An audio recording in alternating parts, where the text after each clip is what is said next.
വാങ്ങണത്? ഭൗതികമായ ഒരു വിഭവം ഇല്ലായ്മ വന്നു അല്ലേ? അത് യോഹന്നാൻ്റെ സുവിശേഷം നമ്മൾ എപ്പോഴും വായിക്കുന്നതാണ്. 2:3 വീണ്ടും വായിക്കാം. ശ്രുതിക്കട്ടെ. ഹല്ലേലൂയ. അവിടെ വീഞ്ഞ് തീർന്നു പോയപ്പോൾ യേശുവിന്റെ അമ്മ അവനോട് പറഞ്ഞു, അവർക്ക് വീഞ്ഞില്ല. Praise the Lord. ഹല്ലേലൂയ. ഹല്ലേലൂയ. ശ്രുതിക്കട്ടെ. ഹല്ലേലൂയ. ഹല്ലേലൂയ. ഹല്ലേലൂയ. ഹല്ലേലൂയ. യേശുവേ ആരാധന. ഹല്ലേലൂയ.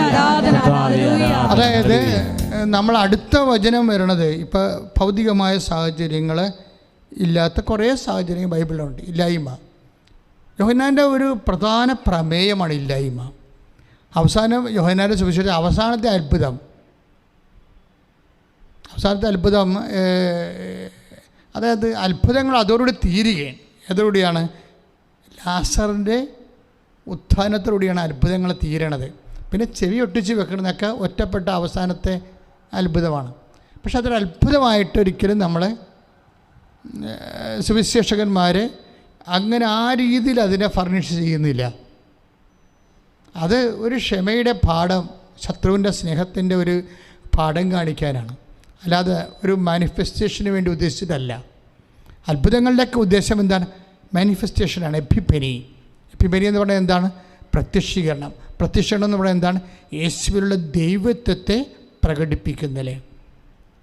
എപ്പോഴും നമ്മുടെ ജീവിതത്തിൽ യേശുവിൽ വളർത്താൻ വേണ്ടി ഇങ്ങനെ എപ്പിഫനികൾ, പ്രത്യക്ഷീകരണങ്ങൾ നടന്നുകൊണ്ടിരിക്കും. അപ്പം അങ്ങനെ എപ്പിഫനി പറഞ്ഞാൽ അത്ഭുതങ്ങളുടെ ഉദ്ദേശം എപ്പിഫനി എന്ന് പറഞ്ഞാൽ ഈ പ്രത്യക്ഷീകരണമാണ്, ദൈവത്തിൻ്റെ മഹത്വം വെളിവാകലാണ് എന്ന് മനസ്സിലാക്കിയാൽ ശരിക്കും പറഞ്ഞാൽ നമ്മളുടെ വിശുദ്ധ യോഹന്നാൻ്റെ സുവിശേഷം 11 അത്ഭുതങ്ങൾ തീരുകയാണ്.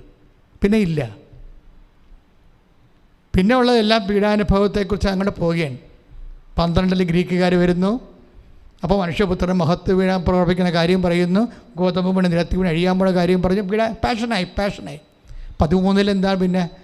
പിന്നെ കാല് കഴുകണതും, പിന്നെ പരിശുദ്ധാത്മാവിൻ്റെ പിതാവിൻ്റെ ചാപ്റ്ററാണ്, പിന്നെ ഈശോയുമായിട്ടുള്ള കമ്മ്യൂണിയൻ ഐക്യമാണ്. യോഹന്നാൻ വളരെ കാലം ഉപവസിച്ചും പ്രാർത്ഥിച്ചും തൻ്റെ പത്മോസ് ദ്വീപിലെ തൻ്റെ ചങ്ങലകൾ കിലുക്കി രാത്രികാലങ്ങളിരുന്ന് പാടിയും പരിശുദ്ധാത്മാവിൽ നിറഞ്ഞാണ് അതായത് ഓരോ വരി നമ്മൾ വായിക്കുമ്പോഴും നമ്മളിങ്ങനെ ഹൃദയം പൂരണിച്ച് പോകും. അത്രയ്ക്കും ദൈവം കൈ പിടിച്ച് എഴുതിയ ഒരു സുവിശേഷമാണ്. എൻ്റെ ഓരോ ഭാഗങ്ങൾ വായിക്കാം. എൻ്റെ ബിംബങ്ങളൊക്കെ എടുത്തിരിക്കുന്നത് എന്ത് മനോഹരമാണ്. പഴയ നിയമത്തിലൊക്കെ അമ്മയും കുഞ്ഞുമാണ്. ഇപ്പോൾ 49:15 ഐശയ്യാ വചനങ്ങളിൽ 49:15 എന്താ പറയണ? അതേ, അമ്മ നിന്നെ മറന്നാലും ഞാൻ നിന്നെ മറക്കിയില്ല. അപ്പോഴേ I have carved you out in my palm, എൻ്റെ ഉള്ളം കയ്യിൽ നിന്നെ കൊത്തി വച്ചിരിക്കുന്ന ആ പിതാവിൻ്റെ ശരീരത്തിൻ്റെ ഭാഗമായിട്ടുള്ള ആ ബിംബകൽപ്പനയാണ് പിന്നീട് മുന്തിരിച്ചെടിയും ശാഖയെന്ന് പറയുമ്പോൾ ഈശോ എടുക്കുന്നത്. മറ്റതൊരു സ്റ്റാച്യു പോലെ ഇങ്ങനെ കുത്തി കാണാനും സ്നേഹിക്കാനും ഓർക്കാനുമാണ്. പക്ഷേ അങ്ങനെയല്ല ഇത്. മുന്തിരിച്ചെടി ശാഖ എന്ന് പറയുമ്പോൾ നിലനിൽക്കാൻ പറ്റത്തില്ലെന്ന് ഈശോ പറഞ്ഞു. അതിനേക്കാൾ വലുത് ഈശോ എന്ത് പറയാനാ? എന്നിൽ വസിക്കുന്നില്ലെങ്കിൽ ഫലം പ്രകടിപ്പിക്കാൻ പറ്റത്തില്ല എന്ന് പറഞ്ഞു. എന്ന് വെച്ചാൽ അപ്രതിരോധ്യമായിട്ടുള്ള അനിശ്ചിതമത്തെ വചനം. ഇതൊക്കെ ഇപ്പം ഈശോ തന്നുകൊണ്ടിരിക്കണേ കേട്ടോ. പണ്ട് എനിക്ക് ഓർമ്മ പോലും ഇല്ല. ഇപ്പം ഈശോ ഓരോ വചനങ്ങൾ തരികയാണ്. അവൻ പറഞ്ഞു കർത്താവേ നിങ്ങൾ ഏറ്റു പറഞ്ഞേ. അവൻ പറഞ്ഞു കർത്താവേ വെള്ളം ഇളകുമ്പോൾ എന്നെ കുളത്തിലേക്ക് ഇറക്കാൻ ആരുമില്ല. ഇതാണ് അവസ്ഥ. നോക്കിയേ, ആദ്യം വീഞ്ഞില്ലെന്ന് പറഞ്ഞു, വിഭവങ്ങളില്ലെന്ന് പറഞ്ഞു. ഇപ്പോഴെന്താ പറയണത്? ബന്ധുക്കളും സ്വന്തപ്പെട്ടവരും സഹോദരങ്ങളും ആരും ഇല്ലെന്ന് പറയും. മനുഷ്യന്മാരില്ല. ഇല്ലായ്മയെ എങ്ങനെ സുന്ദരമായ രീതി യോഹന്നാൻ ഈ ക്രിസ്തുവിനെ സ്പേസ് ചെയ്തുകൊണ്ട്, അതായത് നിനക്ക് എന്തെങ്കിലും ഏതെങ്കിലും രീതിയിലുള്ള ഒരു ഇല്ലായ്മ വന്നാൽ ആ സ്പേസ്, ആ ബ്ലാങ്ക് ക്രിസ്തുവിനുള്ളതാണെന്നാണ് യോഹന്നാൻ പറയണത്. വേറെ ഒന്നുകൊണ്ടും നിറക്കാനുള്ളതല്ല, മനസ്സമാധാനമില്ല. ആ ഇല്ലായ്മ ക്രിസ്തുവിനുള്ളതാണ്. അവൻ 38 വർഷമായി അവിടെ കിടക്കുന്നത് അവൻ കണ്ടു എന്നാണ് പറയണത്. അല്ലാതെ ഇയാൾ വേറെ ആരും ചെന്ന് പറഞ്ഞതൊന്നുമില്ല. അതെപ്പോഴും നമ്മൾ ശ്രദ്ധിക്കേണ്ട ഒരു വിഷയമാണ്. ഈശോ എല്ലാ കാര്യങ്ങളും കാണുന്നു. ഇപ്പം നിനക്ക് ജോലിയില്ല, ഈശോക്ക് അറിയാം. പക്ഷെ അറിയാമെന്ന് പറഞ്ഞിട്ട് കാര്യമില്ല. ഈശോയുടെ ഒരു മനസ്സുണ്ട്, അത് ഞാൻ നിങ്ങളോട് പറയാം. ഇപ്പം ഇവിടെ എന്താ പ്രശ്നം?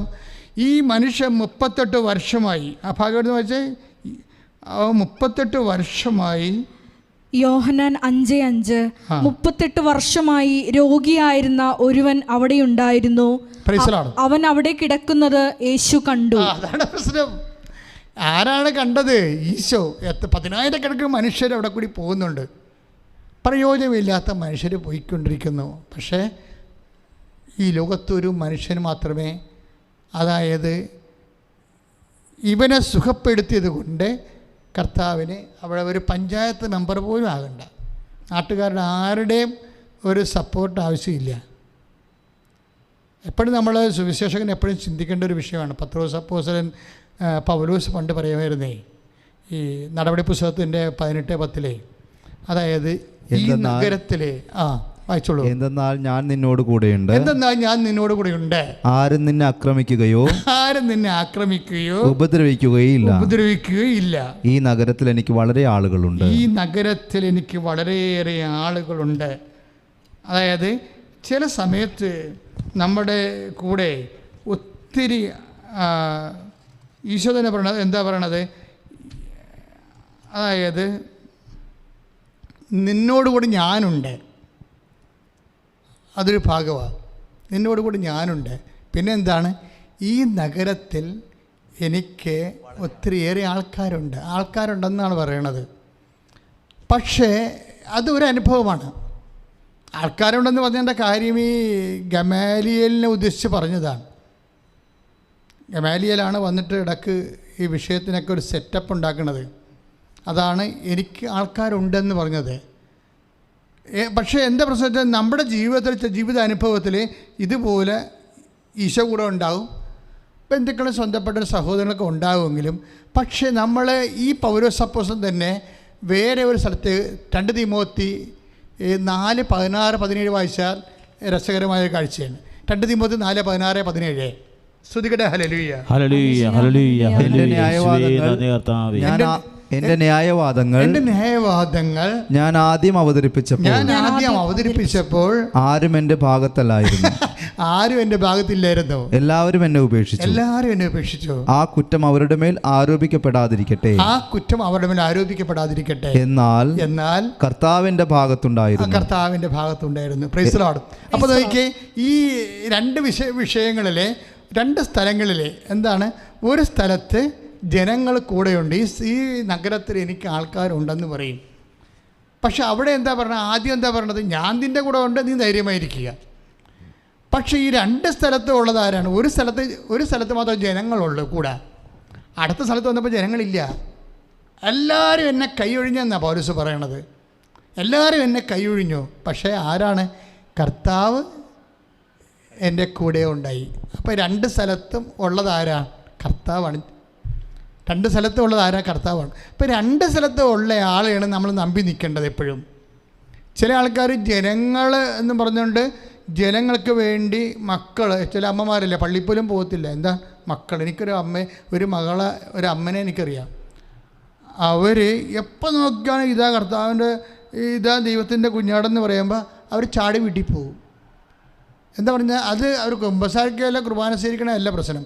കുർബാന സ്വീകരിക്കാൻ വേണ്ടി നിന്നാൽ അത്രയും സമയം പോകത്തില്ലേ? അവരുടെ ഉദ്ദേശം, അവർക്കൊരു കൊച്ചു ജനിച്ചിട്ടുണ്ട്, 3ാമത്തെ കുഞ്ഞ്, 2 പെൺകുഞ്ഞ്, പിന്നെ ഒരു ആൺകുഞ്ഞ് ജനിച്ചു കഴിഞ്ഞപ്പോൾ ഏതാണ്ട് ദൈവം അതിന് കൊടുക്കുന്ന പ്രാധാന്യമാണ് പിന്നീട് അവർക്ക് കൊടുക്കുന്നത്. എന്താ കാര്യം വെച്ചാൽ 2 പെൺകുഞ്ഞുങ്ങളെയും കെട്ടിച്ച് വരണ്ടേ?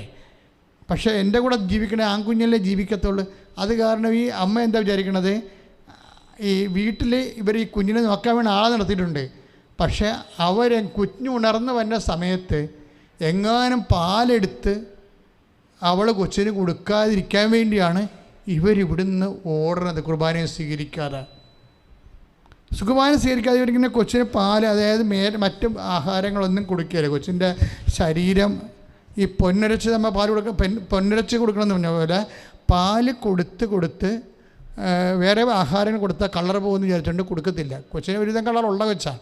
പക്ഷേ പാല് മാത്രം കൊടുത്തിട്ട് കുഞ്ഞിൻ്റെ കളർ പോകാതിരിക്കാനാണ് നോക്കണത്. പക്ഷേ ഒരു കൈയും കഴിഞ്ഞപ്പോൾ 7 വയസ്സായപ്പോൾ കൊച്ചു മരിച്ചുപോയി. എങ്ങനെ മരിച്ചു? കരളിൽ നെയ്മുറ്റി മരിച്ചു. കൊച്ചിന് കൊളസ്ട്രോൾ. നമ്മൾ ആർക്ക് ഇമ്പോർട്ടൻസ് കൊടുക്കുന്നു? ദൈവത്തെ മറന്നാൽ അത് വിഗ്രഹാരാധനയാണ് സംഭവം. അതാണ് വിഗ്രഹാരാധന എന്ന് പറയണത്. എന്തുകൊണ്ടാണ് ഇവർക്ക് ഈ വിഗ്രഹാരാധന കുഞ്ഞിനെ മരിച്ചത്? ആ ചേച്ചി ഇന്നും ജീവിച്ചിരിപ്പുണ്ട്. എന്തുകൊണ്ടാണ് അവർക്ക് ഈ വിഗ്രഹാരാധന വന്നത്? അവർക്ക് വചനം അറിയത്തില്ല. വചനം അറിയാത്തൊരു കാലത്ത് അവരെ വചനം ആരും പഠിപ്പിച്ചിട്ടില്ല. അഥവാ വചനം പഠിപ്പിക്കുന്ന സമയത്ത് അവർക്ക് ശ്രദ്ധിച്ചിട്ടില്ല. അഥവാ വചനം പ്രസംഗിക്കേണ്ട സമയത്ത് അച്ഛന്മാരുടെ അട്ടിയ കാര്യം തീരദേശത്തിന് സീവാളിട്ടുന്ന കാര്യമൊക്കെ പറഞ്ഞ് മനുഷ്യനെ പറ്റിച്ചിരിക്കണതാണ്. വചനത്തിൻ്റെ വേദികൾ വ്യഭിചരിക്കപ്പെട്ടിരിക്കുന്നു. അപ്പം അങ്ങനെയൊക്കെയുള്ള കാലഘട്ടങ്ങളിൽ എൻ്റെ ജനം ഇടയനില്ലാത്ത ആടുകളെപ്പോലെ പരിഭ്രാന്തരായിപ്പോയി. ഇന്ന് പകുതി മുക്കാലും ജനങ്ങൾ, ഇടവക ജനങ്ങൾ പരിഭ്രാന്തരാണ്. എന്താ കാര്യം? അവർക്കൊരു വിഷയം ഉണ്ടായാൽ എങ്ങനെ വചനാധിഷ്ഠിതമായിട്ട് ദൈവത്തിൻ്റെ മനസ്സാക്ഷിയിൽ അതിനെ സ്വാധീനിക്കണമെന്ന് അറിയത്തില്ല. ഞാൻ തന്നെ ചില ദിവസം അത്ഭുതപ്പെട്ടു പോകും. ചില മീറ്റിങ്ങുകളൊക്കെ വിളിക്കുമ്പോൾ, സഭാസംബന്ധമായ മീറ്റിങ്ങുകളൊക്കെ വിളിക്കുമ്പോൾ അതിൻ്റെ സെക്രട്ടറി, ഇതിൻ്റെ സെക്രട്ടറി, അപ്പുറത്തെ പ്രസിഡൻറ്റ്, ഇപ്പുറത്തെ ഖജാൻജിൻ്റെ പിന്നെ കുറേ മനുഷ്യന്മാരിങ്ങനെ വലിയ ആൾക്കാരെ പോലെയൊക്കെ വന്നിരിക്കും. പക്ഷെ ഒന്നിനും ദൈവത്തിനെക്കുറിച്ചോ ദൈവത്തിൻ്റെ വചനങ്ങളെക്കുറിച്ചോ അല്ലെങ്കിൽ സഭയുടെ സാക്ഷ്യങ്ങളെക്കുറിച്ചോ സഭ എന്തിനു വേണ്ടിയാണെന്നോ അങ്ങനെയുള്ളൊരു ഐഡിയയും ഇല്ല. മാനുഷ്യവും ഭൗതികവുമായി വിഷയങ്ങൾ കൈകാര്യം ചെയ്യുന്നതാണ് ഇന്നത്തെ സഭയുടെ ഏറ്റവും വലിയ ദുരന്തം. മാനുഷികമായി വിഷയങ്ങളെ കൈകാര്യം ചെയ്യുന്നു. ആത്മാവിനെ പുറത്ത് നിർത്തിയിട്ട് മാനുഷികമായി. എന്താ അങ്ങനെ പറയണത് വെച്ചാൽ നമുക്കറിയാമല്ലോ, ആ മനുഷ്യന് 2 അവസരങ്ങളാണ് ദൈവം പറഞ്ഞിരിക്കുന്നത്. എന്തവസരങ്ങളാണ്? ഒന്ന്, നിങ്ങൾ സാത്താന് അവസരം കൊടുക്കരുത്. ഇപ്പം നമ്മുടെ എഫേസ്യൻസില്ലേ, എഫേസ്യ ലേഖനത്തിൽ 4:27 വായിച്ചുള്ളൂ. ശ്രുതികട ഹല്ലേലൂയ. സാത്താന് നിങ്ങൾ അവസരം കൊടുക്കരുത്. Price the Lord. അതാണ്. അപ്പോൾ നമ്മളിപ്പോൾ സിനഡിലേക്ക് പോവുകയാണ്. സിനഡിലെ പിതാക്കന്മാരായാലും ഏത് കാലത്തുള്ള, ഇപ്പോൾ ആമസോൺ സിനഡ് കഴിഞ്ഞു, ഇപ്പോൾ വാറ്റിക്കാൻ സിനഡ് തുടങ്ങാൻ പോകുന്നു. നമ്മുടെ റോൾ എന്താണ്? നമ്മൾ സഭയ്ക്ക് വേണ്ടി ശരിക്കും പ്രാർത്ഥിക്കണം. അല്ലെ വിഷയങ്ങളിങ്ങനെ മോഡിഫിക്കേഷൻ ചെയ്ത് പ്രൊഫഷണലായിട്ട് വിഷയം അവതരിപ്പിക്കുന്നത് ഇന്നൊരു പഞ്ഞുമില്ല. പ്രൊഫഷണലിസം അല്ല പ്രശ്നം, പരിശുദ്ധാത്മാവാണ് പ്രശ്നം. സഭയിൽ പ്രൊഫഷണലിസം അല്ല. എല്ലാവരും ഇപ്പോൾ ഒരു ട്രെൻഡാണ് സഭയിലേക്ക് പ്രൊഫഷണലിസം കൊണ്ടുവരുമ്പോൾ എല്ലാം ഓക്കെ ആകുന്നു. എല്ലാം പോക്കാകേ ഉള്ളൂ. എന്തുകൊണ്ടാണ് സിനഡുകൾ കഴിയുമ്പോൾ അടിയുണ്ടാകണത്? സഭ ഇങ്ങനെ ഇപ്പോൾ അടിവെച്ച് വീരുകയില്ല. അങ്ങനെ എന്താ കാര്യം എന്ന് വെച്ച് കഴിഞ്ഞാൽ ഈ വിഷയത്തിന് സാത്താനി അവിടെ ഒരു അവസരം ഉണ്ടാക്കിയിടും. എന്തെങ്കിലും വകുപ്പിൽ ബുദ്ധിപരമായിട്ട് ചിന്തിച്ച, മാനുഷികമായിട്ട് ചിന്തിച്ച ഒരവസരം സാത്താനി കൊടുത്തേക്കും. അവനത് ശരിക്കും പണിയുകയും ചെയ്യും. ദാറ്റ്സ് ഓക്കെ, അത് നമ്മൾ ശ്രദ്ധിക്കണം. പക്ഷേ വേറെ ഒരു പ്രശ്നം, വേറൊരു വിഷയമുണ്ട്. 21:13 ലൂക്കാസ് വിശേഷം 21:13 എന്താ പറയണത്? വേറെ ഒരു അവസരത്തെക്കുറിച്ച് പറയുന്നുണ്ട്. എന്താണ്? ഇത് നിങ്ങൾക്ക് സാക്ഷ്യം വഹിക്കാനുള്ള അവസരമായിരിക്കും. ലൂക്കാസ് വിശേഷം 21:13. അഫയ കേസിൽ സ്റ്റെഫി എന്ന് കണ്ടുള്ളൂ. സിസ്റ്റർ മനസ്സിൽ പോലും വിചാരിക്കാത്ത രീതിയിൽ അതിനുള്ള ക്വാളിഫിക്കേഷൻ ഇല്ലാത്തവർ ഇത് ടെസ്റ്റ് ചെയ്യുമ്പോഴും സിസ്റ്റർ എന്താ ചെയ്യണത്? ആ കുരിശിലിങ്ങനെ മുത്തിക്കൊണ്ടിരിക്കും. ഞങ്ങൾക്ക് അഭിഷിക്തർക്കായാലും സമർപ്പിതർക്കായാലും ദൈവത്തിൻ്റെ ആൾക്കാർക്കായാലും മുത്താനൊരു ഇടമുണ്ട്. അത്രയും മനസ്സിലാക്കിയാൽ മതി ലോകം. പങ്കപിതാവാണെങ്കിലും ആ കുരിശ് കഴുത്തിൽ നിന്ന് കളയാതെ പുഞ്ചിരിച്ചുകൊണ്ടാണ് നടക്കുന്നത്. ഏതെങ്കിലും ഒരു മുഖം, എല്ലാവരും ഇങ്ങനെ പ്രതികളെ നോക്കിക്കോ. എല്ലാ പ്രതികളും നോക്കുമ്പോൾ അവർ കറുത്ത മുണ്ടെടുത്ത് പോലീസിനെ കാണുമ്പോൾ ഇങ്ങനെ ഒളിച്ച് കളിച്ച് 2 കണ്ണും പൊത്തി no, we will not do it. എല്ലാവരുടെ മുമ്പിലും പുഞ്ചിരിയോടുകൂടി. എന്താണ്? സ്വർഗത്തിൽ എന്താണ് തീരുമാനിച്ചിരിക്കുന്നത് അത് ഭൂമിയിലുണ്ടായാൽ മതി. അതാണ് സ്വർഗസ്ഥനായ പിതാവ് എന്നുള്ള പ്രാർത്ഥന. പിതാവ്, ആ പ്രാർത്ഥന സിമ്പിളാണത്. സ്വർഗത്തിൻ്റെ ന്യായാസനത്ത് നടക്കുന്ന കാര്യങ്ങൾ ഭൂമിയിലും നടക്കണം, അത്രേ ഉള്ളൂ. സ്വർഗസ്ഥനായ പിതാവിൻ്റെ പ്രാർത്ഥന ജീവിതത്തിൻ്റെ വിഷയം ഉണ്ടാകുമ്പോൾ ഒരു അഭിഷിക്തൻ്റെ പ്രാർത്ഥനയിൽ രത്ന ചുരുക്കമാണത്. അത് ഞാൻ പറഞ്ഞു വരുന്നതിൻ്റെ അർത്ഥം ഇങ്ങനെ വ്യത്യസ്തമായ കാലം ഉണ്ടാകുമ്പോഴേ ഇതൊക്കെ എന്താണ്? ഈ 21:13 വിശുദ്ധ ലൂക്കാസ് വിശേഷം 21:13 സാംക്രമിക രോഗം ഉണ്ടാകും, കോവിഡ് ഉണ്ടാകും, അതുപോലെ ഒമിക്രോൺ ഉണ്ടാകും. ഇങ്ങനെയൊക്കെ ഇത് എന്താണ്? ഇത് നിങ്ങൾക്ക് സാംക്രമിക രോഗം എന്ന് പറയുമ്പോൾ എന്താണ്? അത് നിങ്ങൾക്ക് സാക്ഷ്യം വഹിക്കാനുള്ള അവസരമായിരിക്കും. അതാണ് വിഷയം. ഇവിടെ ഒരു സാക്ഷ്യം ഉണ്ടായി, ഞാൻ പേരൊന്നും ഓർക്കണില്ല, പക്ഷേ ആ പറഞ്ഞ സാക്ഷ്യം എനിക്ക് ഭയങ്കര ഇഷ്ടപ്പെട്ടു. എന്താ ആ ചേച്ചി പറഞ്ഞു വെച്ചാൽ, അവർക്ക് കോവിഡ് പിടിച്ചിട്ട് അവരുടെ ശ്വാസം കോവിഡ് നിറഞ്ഞ്, വൈറസ് ശ്വാസകോശം മുഴുവൻ നിറഞ്ഞ്, കോവിഡ് നിറഞ്ഞു കഴിഞ്ഞ് അവർ ശ്വാസം മുട്ടലായി, അവർക്ക് സഹിക്കാൻ പറ്റാത്ത ശ്വാസം മുട്ടലേ. പക്ഷേ എന്താ ചെയ്യണത്? രാത്രി ആയപ്പോൾ മാതാവ് ഇവരുടെ അടുത്ത് വരും. മാതാവ് വന്നിട്ടൊരു പുതപ്പെടുത്തിട്ട് ഇവരങ്ങോട്ട് പുതക്കും. അയ്യോ, അത് അവർ എന്ത് വികാരോജ്ജലമായിട്ടാണ് പറയണമെന്നറിയാവോ? രാവിലെ ആകുമ്പോൾ അവർ ഫ്രീ ആയിട്ട് അവരുടെ ശ്വാസകോശങ്ങളെല്ലാം ഫ്രീ ആകും. അപ്പോൾ ഇതാണ്ട് സാക്ഷ്യമാണ്. സാംക്രമിക രോഗം നടന്നു, സാംക്രമിക രോഗം ഉണ്ടായി, പക്ഷേ അമ്മ ഒരിക്കലും ഈ വിഷയത്തിൽ പുറംതിരിഞ്ഞു നിന്നില്ല.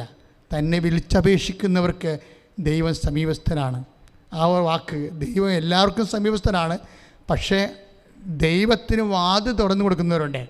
എന്താണ്? തന്നെ വിളിച്ചപേക്ഷിക്കുന്നവർക്ക് ദൈവം സമീപസ്ഥനാണ്. ശ്രുതികട്ടെ ഹല്ലേലൂയ, ഹല്ലേലൂയ, ഹല്ലേലൂയ, ഹല്ലേലൂയ, ഹല്ലേലൂയ, യേശുവേ ആരാധന, ആരാധന, ആരാധന, ഹല്ലേലൂയ, ഹല്ലേലൂയ, ഹല്ലേലൂയ, ഹല്ലേലൂയ,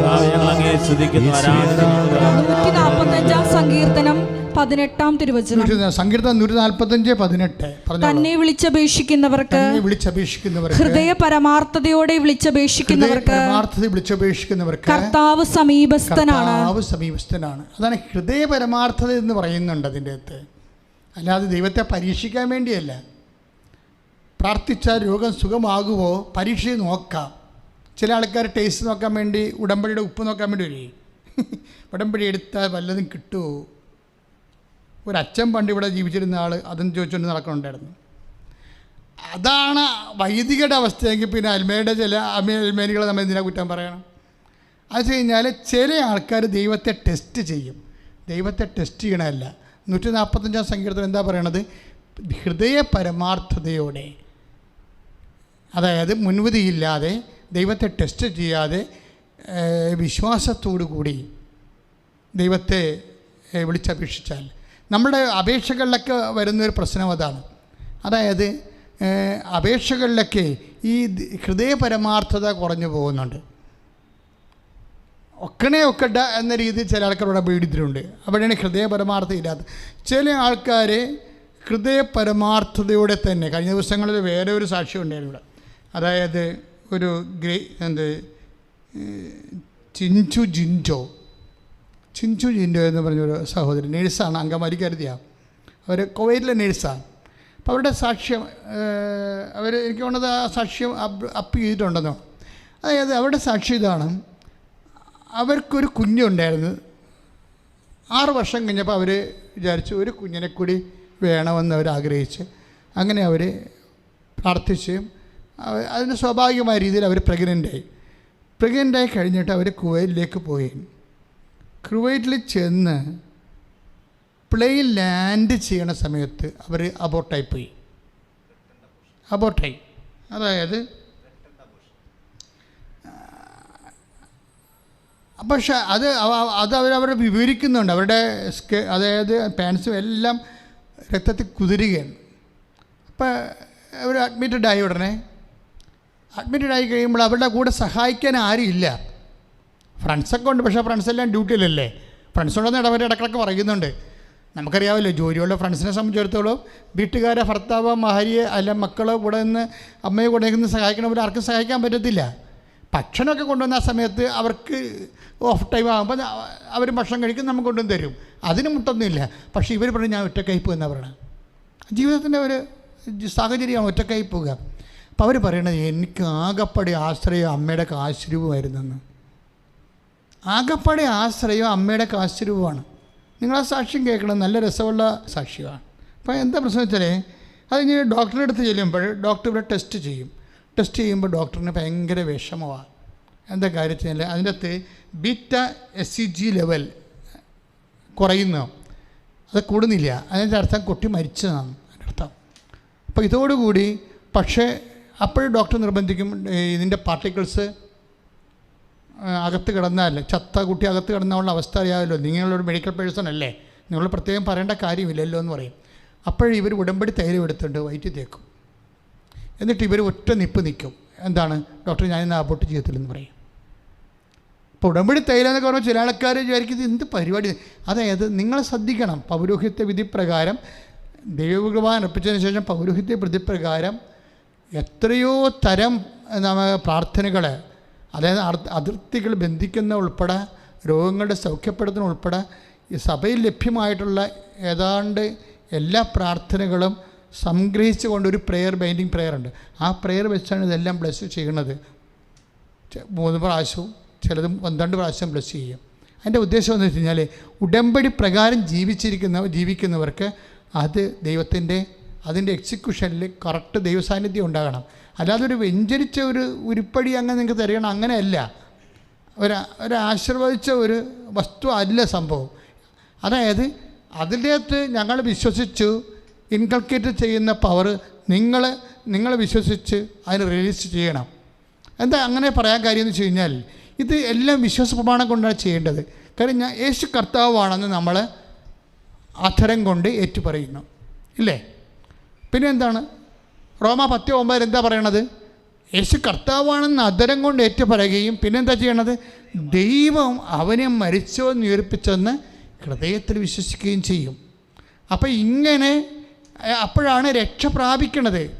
ഇപ്പം യേശുവിനെ പ്രാപിക്കുകയാണ് ചെയ്യണത്. നമ്മുടെ ബോഡിയിലാണ് പറയുന്നത്, അത് ഹീലിംഗ് ആയിട്ട് മാറും, അപ്പോൾ സൗഖ്യമായി മാറും.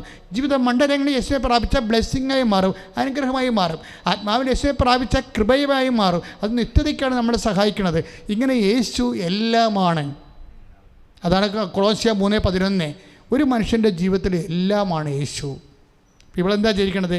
ഇവൾ വിശ്വാസപ്രമാണം ചൊല്ലിയാണ് ഉടമ്പടി തൈലം അവിടെ വയറ്റിൽ ചത്ത് കിടക്കുന്ന കൊച്ചിനെ, ചത്തില്ലെന്ന് പറഞ്ഞ് കിടക്കുന്ന കൊച്ചിനെ അവിടെ തേടിയിട്ട് വിശ്വാസത്തിൻ്റെ ഒരു നിപ്പ് നിൽക്കുകയാണ്. എന്താണ്? കർത്താവ് ഈ കുഞ്ഞിനെ എനിക്ക് തരും. അതാണ് അവിടെ നിപ്പ്. ഡോക്ടർ 3-4 പ്രാവശ്യം ടെസ്റ്റ് ചെയ്തിട്ട് മുമ്പ് പറഞ്ഞ പോലെ ഈ ബീറ്റ SG ലെവല് വീണ്ടും കൂടുന്നില്ല.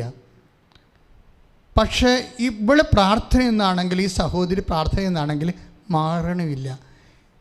പിന്നീട്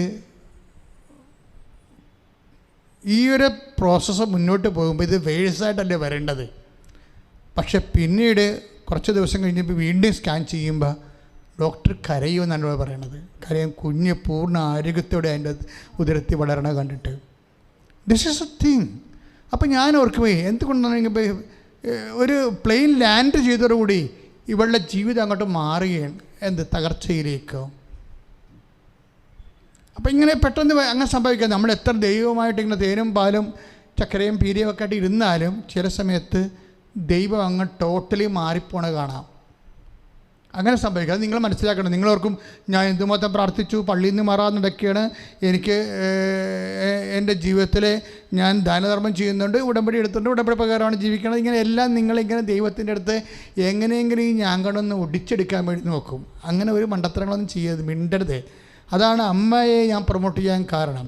ഇപ്പം ചില ധ്യാന കേന്ദ്രങ്ങളുടെ വെബ്സൈറ്റിൽ വരും, നിങ്ങൾ അനുഗ്രഹ പാത്രങ്ങളല്ല നോക്കേണ്ടത്, നിങ്ങൾ ഏകരക്ഷകനായ യേശുവിനെയാണ് നോക്കേണ്ടതെന്നാണ്. പക്ഷേ അവരൊക്കെ എനിക്ക് പറയാനുള്ള അവരെല്ലാം ഈ കൃപാസനത്തിൻ്റെ ധ്യാനം ഒന്ന് ശ്രദ്ധിക്കണമല്ലായിരിക്കും. കാര്യം വെച്ച് കഴിഞ്ഞാൽ നമ്മൾ അവൻ പറഞ്ഞതുപോലെയാണ് ചെയ്യണത്, അല്ലാതെ അമ്മ പറഞ്ഞതുപോലെയും വിശുദ്ധന്മാർ പറഞ്ഞതുപോലെയും അല്ല. ഉടമ്പടി എന്ന എന്താണ്? ഈശോ പറഞ്ഞതുപോലെയാണ്. ആ പറഞ്ഞതുപോലെ ചെയ്യാൻ അമ്മ ആരാണത്? മധ്യസ്ഥമാണ്. പക്ഷെ അമ്മയുടെ മധ്യസ്ഥം എന്താണ്? അപ്രതിരോധ്യമായ മധ്യസ്ഥമാണ്. ഒക്കണേ ഒക്കട്ടെ, ഒക്കുമെങ്കിൽ ഒക്കും, നല്ലതാണെന്ന് അങ്ങനെയല്ല. ആ കാര്യത്തിൽ അമ്മ ചലിക്കത്തില്ല. തൻ്റെ നിലപാടിൽ നിന്നും തൻ്റെ മാറ്റമില്ലല്ലോ. തൻ്റെ പ്രാർത്ഥനാ വിഷയത്തിൽ നിന്ന് അമ്മ മാറുന്നില്ല. എനിക്ക് നിനക്ക് വേണ്ടി എൻ്റെ സമയം ഇനി സ്വാഗതമായിട്ടില്ലല്ലോ എന്ന് പറയുമ്പോഴും ആകാത്ത സമയം ആക്കിയെടുക്കാൻ അമ്മ ഈശോയ്ക്ക് കഴിയും. ഈശോയ്ക്ക് എന്താണ് ചെയ്യേണ്ടതെന്ന് നേരത്തെ അറിയാമെന്ന് അമ്മയ്ക്ക് നേരത്തെ അറിയാം. അത്രയും വിഷയം. അതുകൊണ്ടാണ് അമ്മ മാറാത്തത്. ഇപ്പം അവനെന്താ എന്ത് ചെയ്യണമെന്ന് അവന് നേരത്തെ അറിയാമെന്ന് നമ്മുടെ വചനത്തിലില്ലേ? യോഹന്നാൻ 6-ാമത്തെ വാക്യത്തിൽ എന്ത് ചെയ്യണമെന്ന്, അപ്പം തീർന്നു പോയപ്പോൾ എന്ത് ചെയ്യണമെന്ന് അവന് നേരത്തെ അറിയാമായിരുന്നു. അങ്ങനെ നേരത്തെ അറിയാവുന്ന ഈശോയ്ക്ക് ഇതറിയാവുന്ന അമ്മയ്ക്ക് നേരത്തെ അറിയാം. അതുകൊണ്ടാണ് അമ്മ ഈ വിഷയത്തിൽ അവിടുന്ന് ചലിക്കാതെ. യേശു ആരാണെന്ന് അറിയാവുന്നത് കൊണ്ടാണ് അമ്മ അമ്മയുടെ പ്രാർത്ഥനയിൽ നിന്ന് വിട്ടുമാറാതെ നിന്നത്. പറഞ്ഞ് മനസ്സിലായില്ലേ? ഈ ആൾക്കാരെന്തുകൊണ്ടാണ് ഇടയ്ക്ക് പ്രാർത്ഥനയിൽ നിന്ന് വിട്ടുമാറിയിട്ട് ചതഞ്ഞ ഞാങ്കണയെ ഒടിക്കണേ? എന്തുകൊണ്ടാണ്? യേശു ആരാണെന്ന് അറിയാത്തത് കൊണ്ടാണ്. ഇപ്പം നമ്മൾ യോഹന്നാൻ 6:6 എന്താ എഴുതിയിരിക്കണത്? എന്ത് ചെയ്യണമെന്ന് അവന് നേരത്തെ അറിയാമായിരുന്നു. ക്ലിയർ അല്ലേ? ഈശോയുടെ അമ്മ അവർക്ക് വീഞ്ഞില്ല എന്ന് പറയുമ്പോൾ എനിക്ക് നിനക്ക് എന്താ, എൻ്റെ സമയം ഇനി സമാഗതമായിട്ടില്ലല്ലോ എന്ന് പറയുമ്പോഴേ അമ്മ എന്തുകൊണ്ടാണ് മാറാത്തത്? അമ്മയ്ക്ക് യേശുവിന് അറിയാം. അമ്മയ്ക്ക് യേശുവിന് എന്തറിയാം? അമ്മയ്ക്ക് യേശുവിന് അറിയാവുന്നത് എന്ത് ചെയ്യണമെന്ന് യേശുവിന് നേരത്തെ അറിയാവുന്ന അതുപോലെ തന്നെ നേരത്തെ അമ്മയ്ക്കും അറിയാം. യേശുവിന് അറിയാവുന്നവർ ഒരിക്കലും മാറത്തില്ല.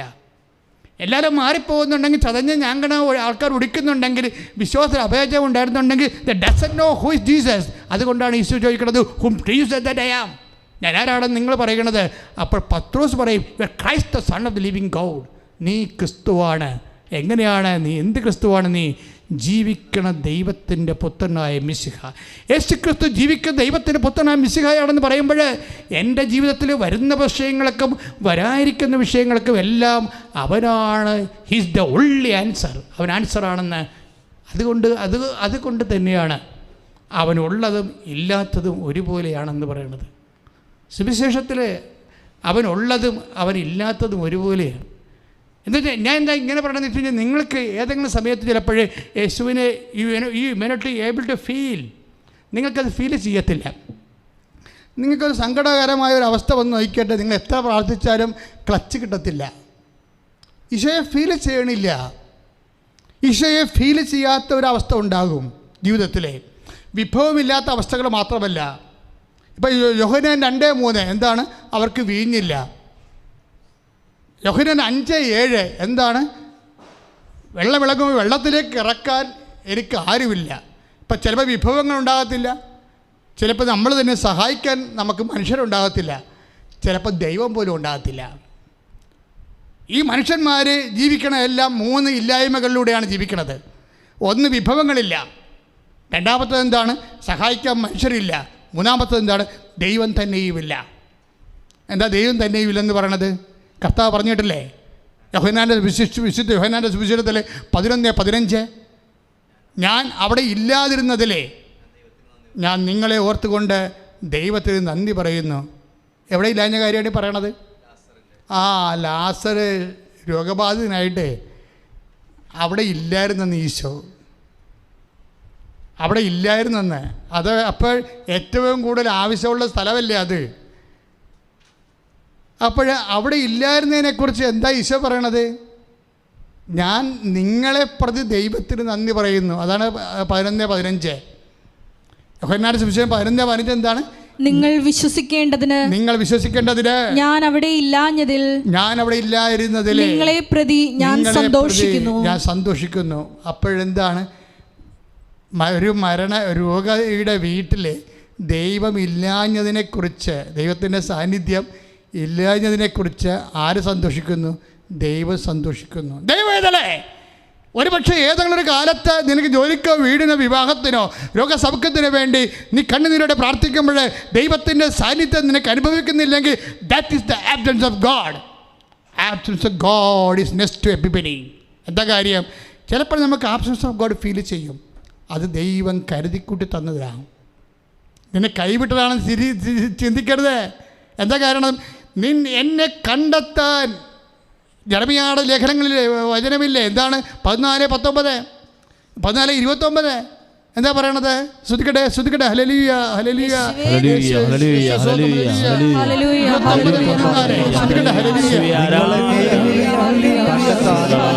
ജെറമിയ 29:14 ഞാൻ ഇടയാക്കുമെന്ന് കർത്താവ് അരുളി ചെയ്യുന്നു. എന്തെന്നാൽ എന്നെ ഒന്നുകൂടി വായിച്ചേ.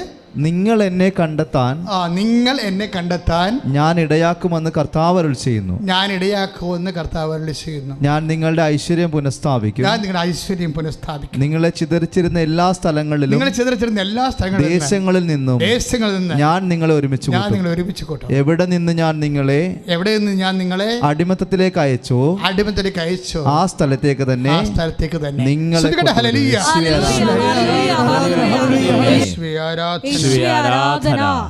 അതായത് ഒരു സ്ഥലത്ത് ഈശോ ഇല്ല. എവിടെയാണ് ഇല്ലാത്തത്? 15:15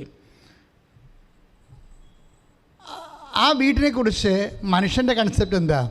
ഈശോ ദൈവത്തിൻ്റെ കൺസെപ്റ്റ് എന്താ? ഒരു ആബ്സൻസ് ഓഫ് ഗോഡ് ഫീൽ ചെയ്യുമ്പോൾ ഈശോ പറയണത് അതൊരു നല്ല കാര്യമാണെന്നാണ് പറയണത്, അല്ലേ? ആ വീട്ടിൽ അബ്സെൻസ് ഓഫ് ഗോഡ് ഫീൽ ചെയ്യണം. എന്താണ്? ദൈവത്തിൻ്റെ അസാന്നിധ്യം. കുടുംബനാഥൻ രോഗിയായി മരിച്ചു. ആ സമയത്ത് അതിനെക്കുറിച്ചുള്ള യേശുവിൻ്റെ കമൻ്റ് എന്താണ്? ഞാൻ അവിടെ ഇല്ലാതിരുന്നതിനെക്കുറിച്ച് ഞാൻ നിങ്ങളെപ്പോഴും ദൈവത്തിന് നന്ദി പറയുന്നു.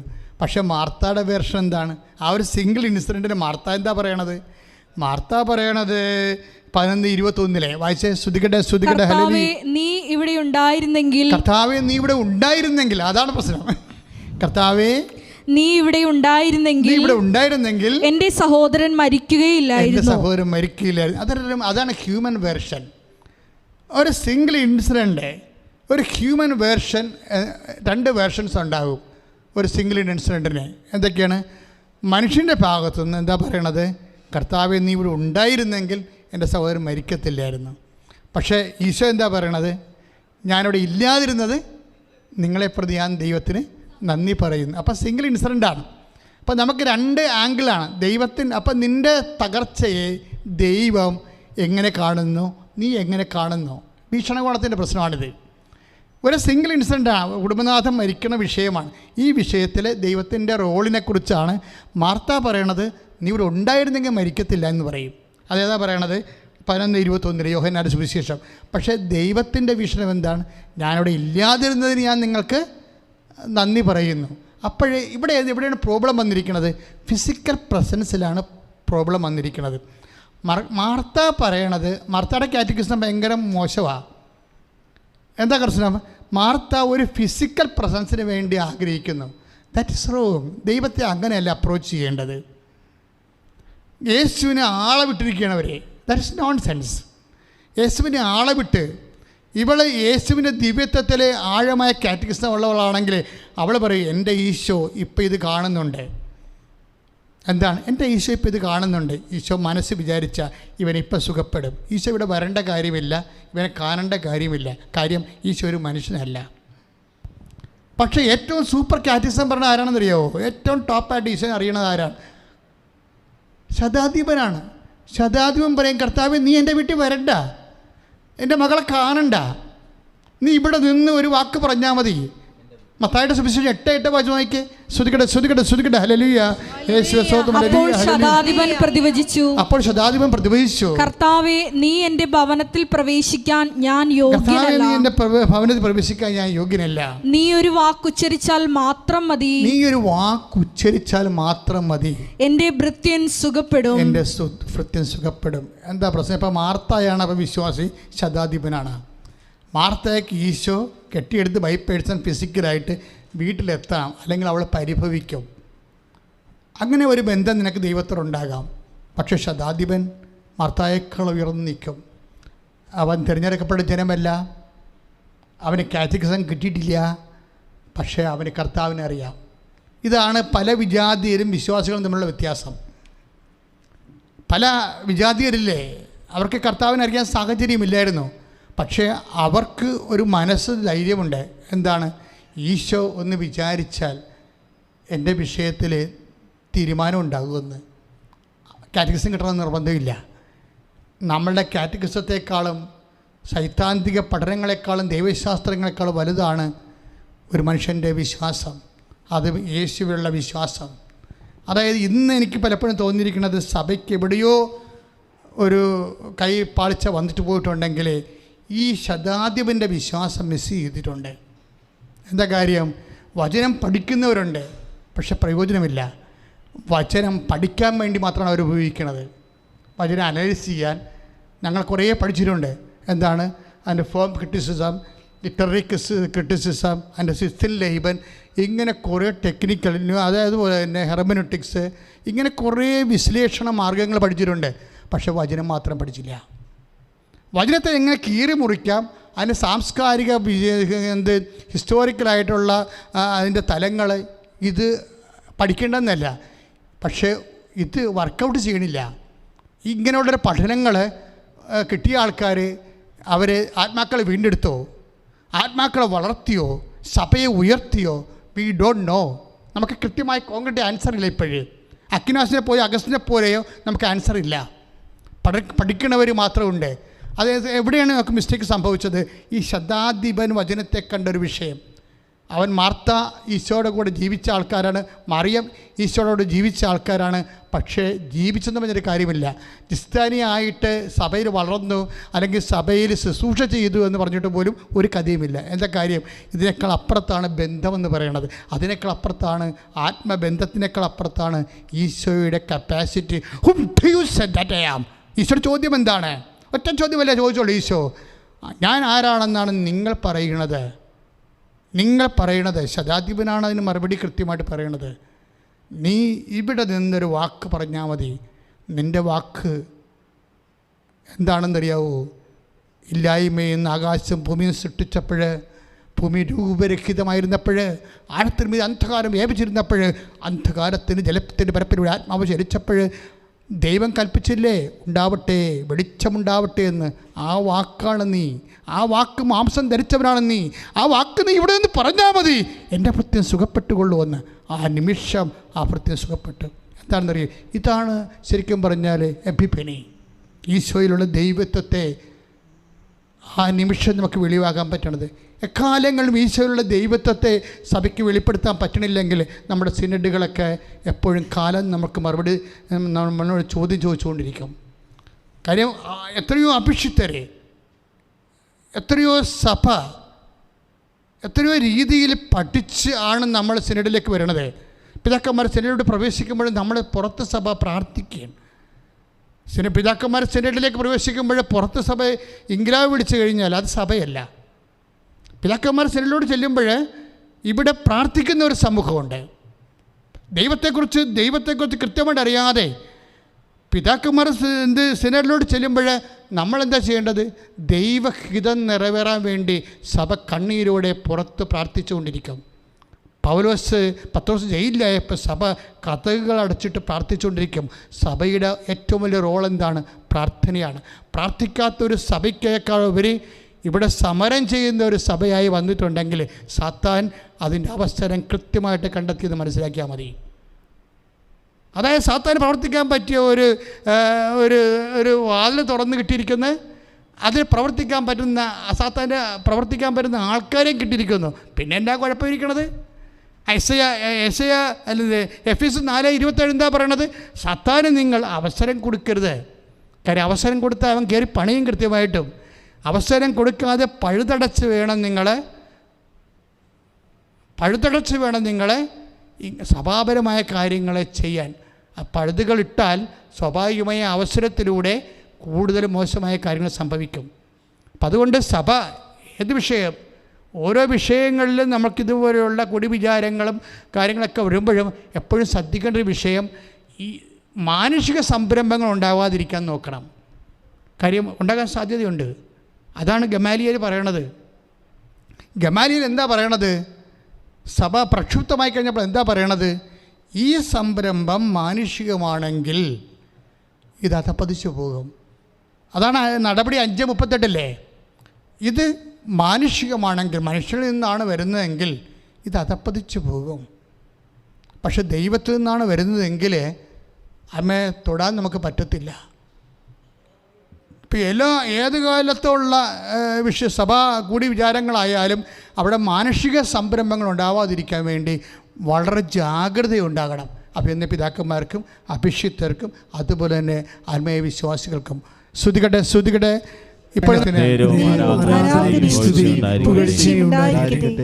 പ്രിയമുള്ളവരെ, നമ്മൾ മർക്കോസിൻ്റെ സുവിശേഷം 6:52 വായിക്കുമ്പോൾ വളരെ മർക്കോസിൻ്റെ സുവിശേഷം 6:52 അത് വായിക്കുമ്പോൾ നമുക്ക് വളരെ കൃത്യമായ ഒരു വചനം അതിലുണ്ട്. അതായത് അപ്പം വർദ്ധിപ്പിച്ച് കഴിഞ്ഞ് നടക്കുന്ന സംഭവങ്ങളാണത്. ആ സംഭവം കഴിയുമ്പോൾ എന്താണ് സുവിശേഷകനോട് പരിശുദ്ധാത്മാവ് പറഞ്ഞത്? അപ്പം വർദ്ധിപ്പിച്ചു, 5 അപ്പം 5000 പേർ കൊണ്ട് തീറ്റിപ്പോറ്റി. പക്ഷേ ഇങ്ങനെ ഇപ്പം നിനക്ക് ഇൻക്രിമെൻറ്റ് കിട്ടി, അല്ലെങ്കിൽ ബോണസ് കിട്ടി, അല്ലെങ്കിൽ ജോലി കിട്ടി, അല്ലെങ്കിൽ പെട്ടെന്ന് പ്രൊമോഷൻ കിട്ടി, നിൻ്റെ രോഗം മാറി, നിനക്ക് വീട് കിട്ടി, വിവാഹം കഴിച്ച് നിനക്ക് മക്കളുണ്ടായി, ഇങ്ങനെ കുറേ അഭിവൃദ്ധികളൊക്കെ ഉണ്ടാകുമ്പോൾ ഈ അഭിവൃദ്ധിക്കെല്ലാം ദൈവത്തിൻ്റെ ഒരു ഉദ്ദേശമുണ്ട്. വായിച്ചോളൂ 6:52 മർക്കോസിൻ്റെ സുവിശേഷം. കാരണം അപ്പത്തെക്കുറിച്ച് അവർ ഗ്രഹിച്ചിരുന്നില്ല. അപ്പോൾ അത്ഭുതങ്ങൾ നടക്കുമ്പോൾ എന്താ സംഭവം? അപ്പത്തിൻ്റെ അകത്തുള്ള അനുഗ്രഹത്തെ ഗ്രഹിക്കാൻ ഈശോ പറയും. 6:52 എന്താ പറയുന്നത്? ഓരോ അത്ഭുതങ്ങൾ. ഇപ്പോൾ എത്രയോ സാക്ഷ്യങ്ങൾ ഇവിടെ പറയുന്നു, അതായത് ഒരു രസകരമായൊരു സാക്ഷ്യം, അതായത് മരിയ റെജിയുടെ സാക്ഷ്യമില്ലേ? മരിയ റെജിക്ക് എന്താ പ്രശ്നം വെച്ച് കഴിഞ്ഞാൽ, അവർ വയറ്റിൽ ഉള്ള ആളാണ്. റെജി അവരുടെ ഭർത്താവാണ്. അവർക്ക് 11 വർഷമായിട്ട് മക്കളില്ല. 11 വർഷമായിട്ട് മക്കളില്ല. അപ്പോൾ 2016 കൂടി അവരെല്ലാം മെഡിസിൻ സ്റ്റോപ്പ് ചെയ്യും. പക്ഷേ ദൈവത്തിനോടുള്ള സമർപ്പണം, ആശ്രയം സ്റ്റോപ്പ് ചെയ്യത്തില്ല. അതിൽ മാത്രം ആശ്രയിക്കും. അപ്പോൾ ഒരു ദിവസം ഇവരുടെ കൂട്ടുകാരത്തിയുണ്ട്. നിങ്ങൾ ഈ സ്റ്റോറി ഭയങ്കര രസമാണ്. ഒരു ദിവസം ഇവളുടെ കൂട്ടുകാരത്തി റോസ്മേരിക്ക് മാതാവിൻ്റെ ദർശനം ഉണ്ടായി.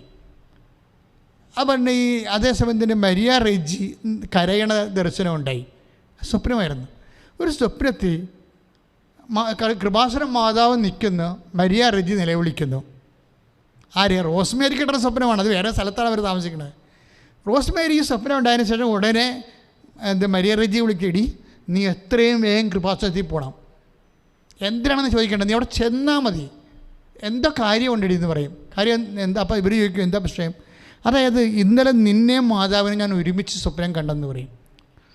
അപ്പോൾ ഇവരങ്ങോട്ടും ചുറ്റിപ്പോവും. കാര്യം ഇവരെ ഉടമ്പടി എടുക്കണമെന്നൊക്കെ പറഞ്ഞിരിക്കുന്നുണ്ടെങ്കിലും ഒക്കത്തില്ലേ, എങ്ങനെയായിരിക്കും, കിട്ടത്തില്ലേ, ഇങ്ങനെ പല ഒരു ഡൗട്ടാണ്. അപ്പം അങ്ങനെ വരണം. അത് കാരണം ഇവരെന്തിലും ഇവിടെ വന്നു. ഈ റോസ്മേരി പറഞ്ഞത് കൊണ്ട് ഇവരിവിടെ വരും. ഇവിടെ വരുമ്പോൾ അവർ പറഞ്ഞു, ഞാൻ ഒന്നും പറഞ്ഞില്ല, കരയുക മാത്രമേ ചെയ്തുള്ളൂ.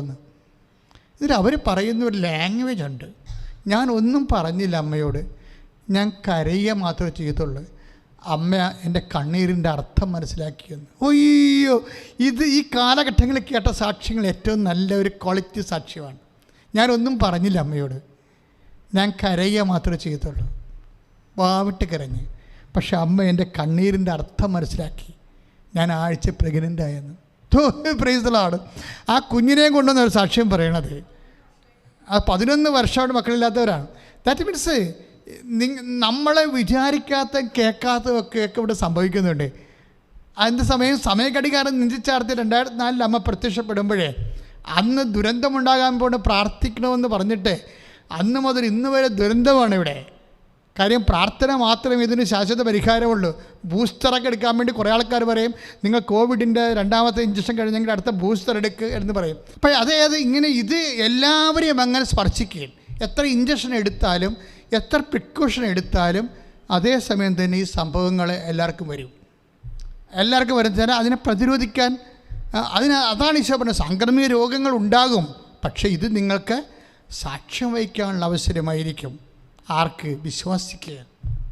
കാര്യം ഇതങ്ങനെ മാറ്റിയെടുക്കാനുള്ള വിഷയത്തെക്കാൾ ഉപരി അതൊരു കാലമാകുമ്പോൾ അത് തിരിച്ചു പോകും. കോപസ്തൂരി അതുപോലെ തന്നെ വസൂരി പോയ പോലെ, 5-ാം പനി പോയ പോലെ, അത് പ്ലേഗ് പോയ പോലെ ഈ സാധനം അങ്ങോട്ട് തിരിച്ചു പോകും. അത് കഴിയുമ്പോൾ ഒരു 10-30 കൊല്ലം കഴിയുമ്പോൾ വേറെ ഒരു സാധനം വരും. അതിങ്ങനെ കാലവർഷം പോലെ ഇങ്ങനെ ഭൂമിയെ സന്ദർശിച്ചുകൊണ്ടേയിരിക്കും. അങ്ങനെ ഓരോരോ കാലത്ത് ഞെരുക്കങ്ങൾ ഉണ്ടാകുമെന്ന് ഈശോ പറഞ്ഞിട്ടുണ്ട്.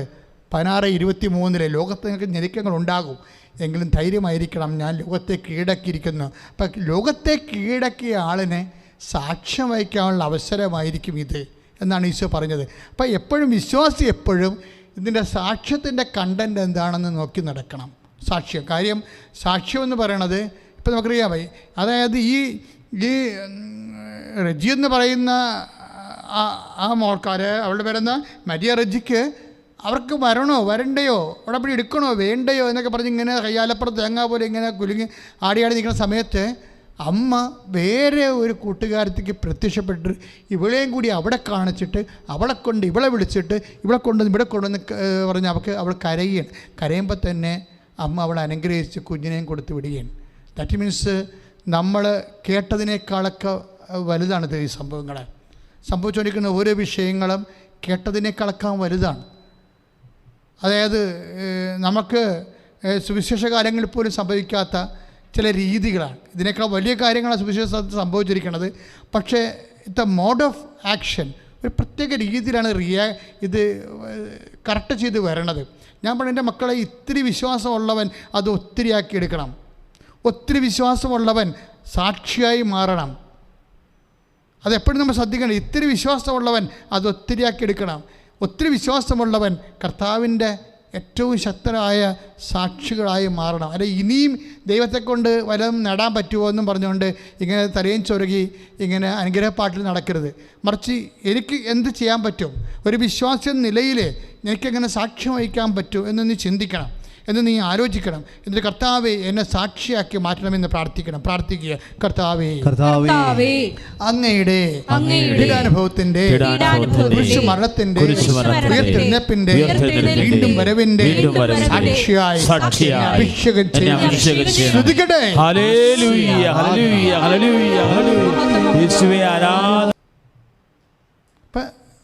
ക്രിസ്ത്യാനിയുടെ കുടുംബത്തിൽ ജനിച്ചു.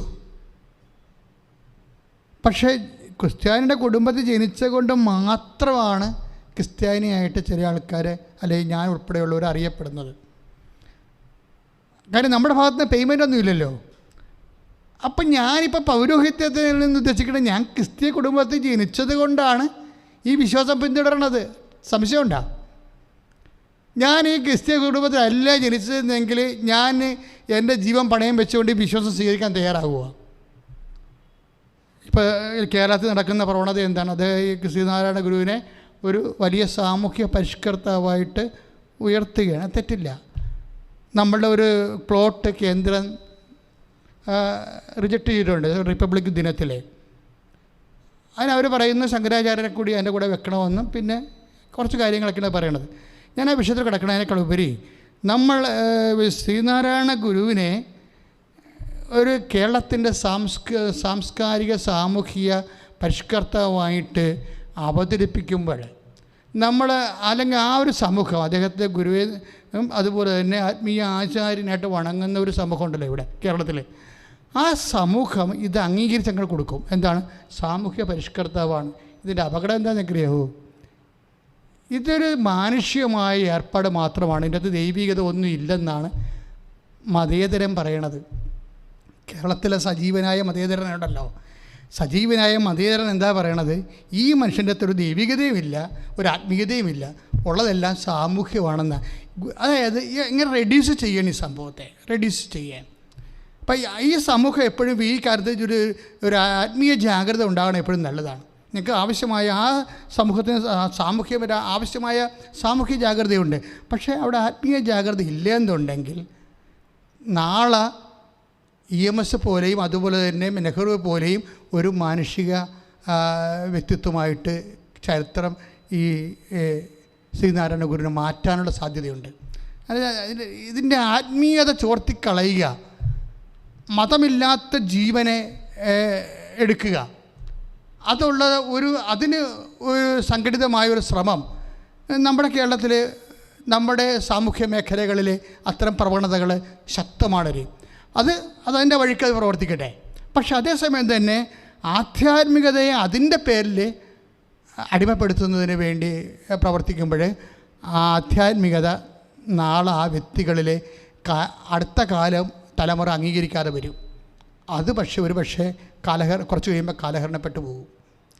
സാമൂഹ്യമായ ഒരു വിഷയം മാത്രമാണ്, അതിൻ്റെ ഒരു ഔന്നത്യത്തിന് വേണ്ടി മാത്രമാണ് ഒരു വ്യക്തിയെ നമ്മൾ ബ്രാൻഡ് ചെയ്താൽ എത്രയും വേഗം അത് കാലഹരണപ്പെടും. കാര്യം വേറൊരു കാലം വരുമ്പോൾ അതെല്ലാം ഈ കാലത്തിൻ്റെ ഒരു ആളായിട്ട് മാറും.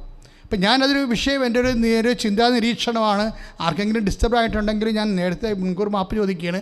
എൻ്റെ വിഷയം അതല്ല. പക്ഷെ ഞാനിങ്ങനെ ചിന്തിച്ചപ്പോൾ എൻ്റെ മനസ്സിൽ വന്നൊരു വിഷയമാണിത്. കഴിഞ്ഞ ദിവസങ്ങളുള്ള ഈ പ്രോട്ടീൻ്റെ റിജക്ഷനൊക്കെ വന്നപ്പോൾ ഞാൻ അതിനെക്കുറിച്ച് ചില സമയത്ത് ചിന്തിച്ചപ്പോൾ കിട്ടിയ ഒരു ആശയത്തിലേക്കാണ് ഞാൻ നിങ്ങൾ ജസ്റ്റ് ഷെയർ ചെയ്തതേ ഉള്ളൂ.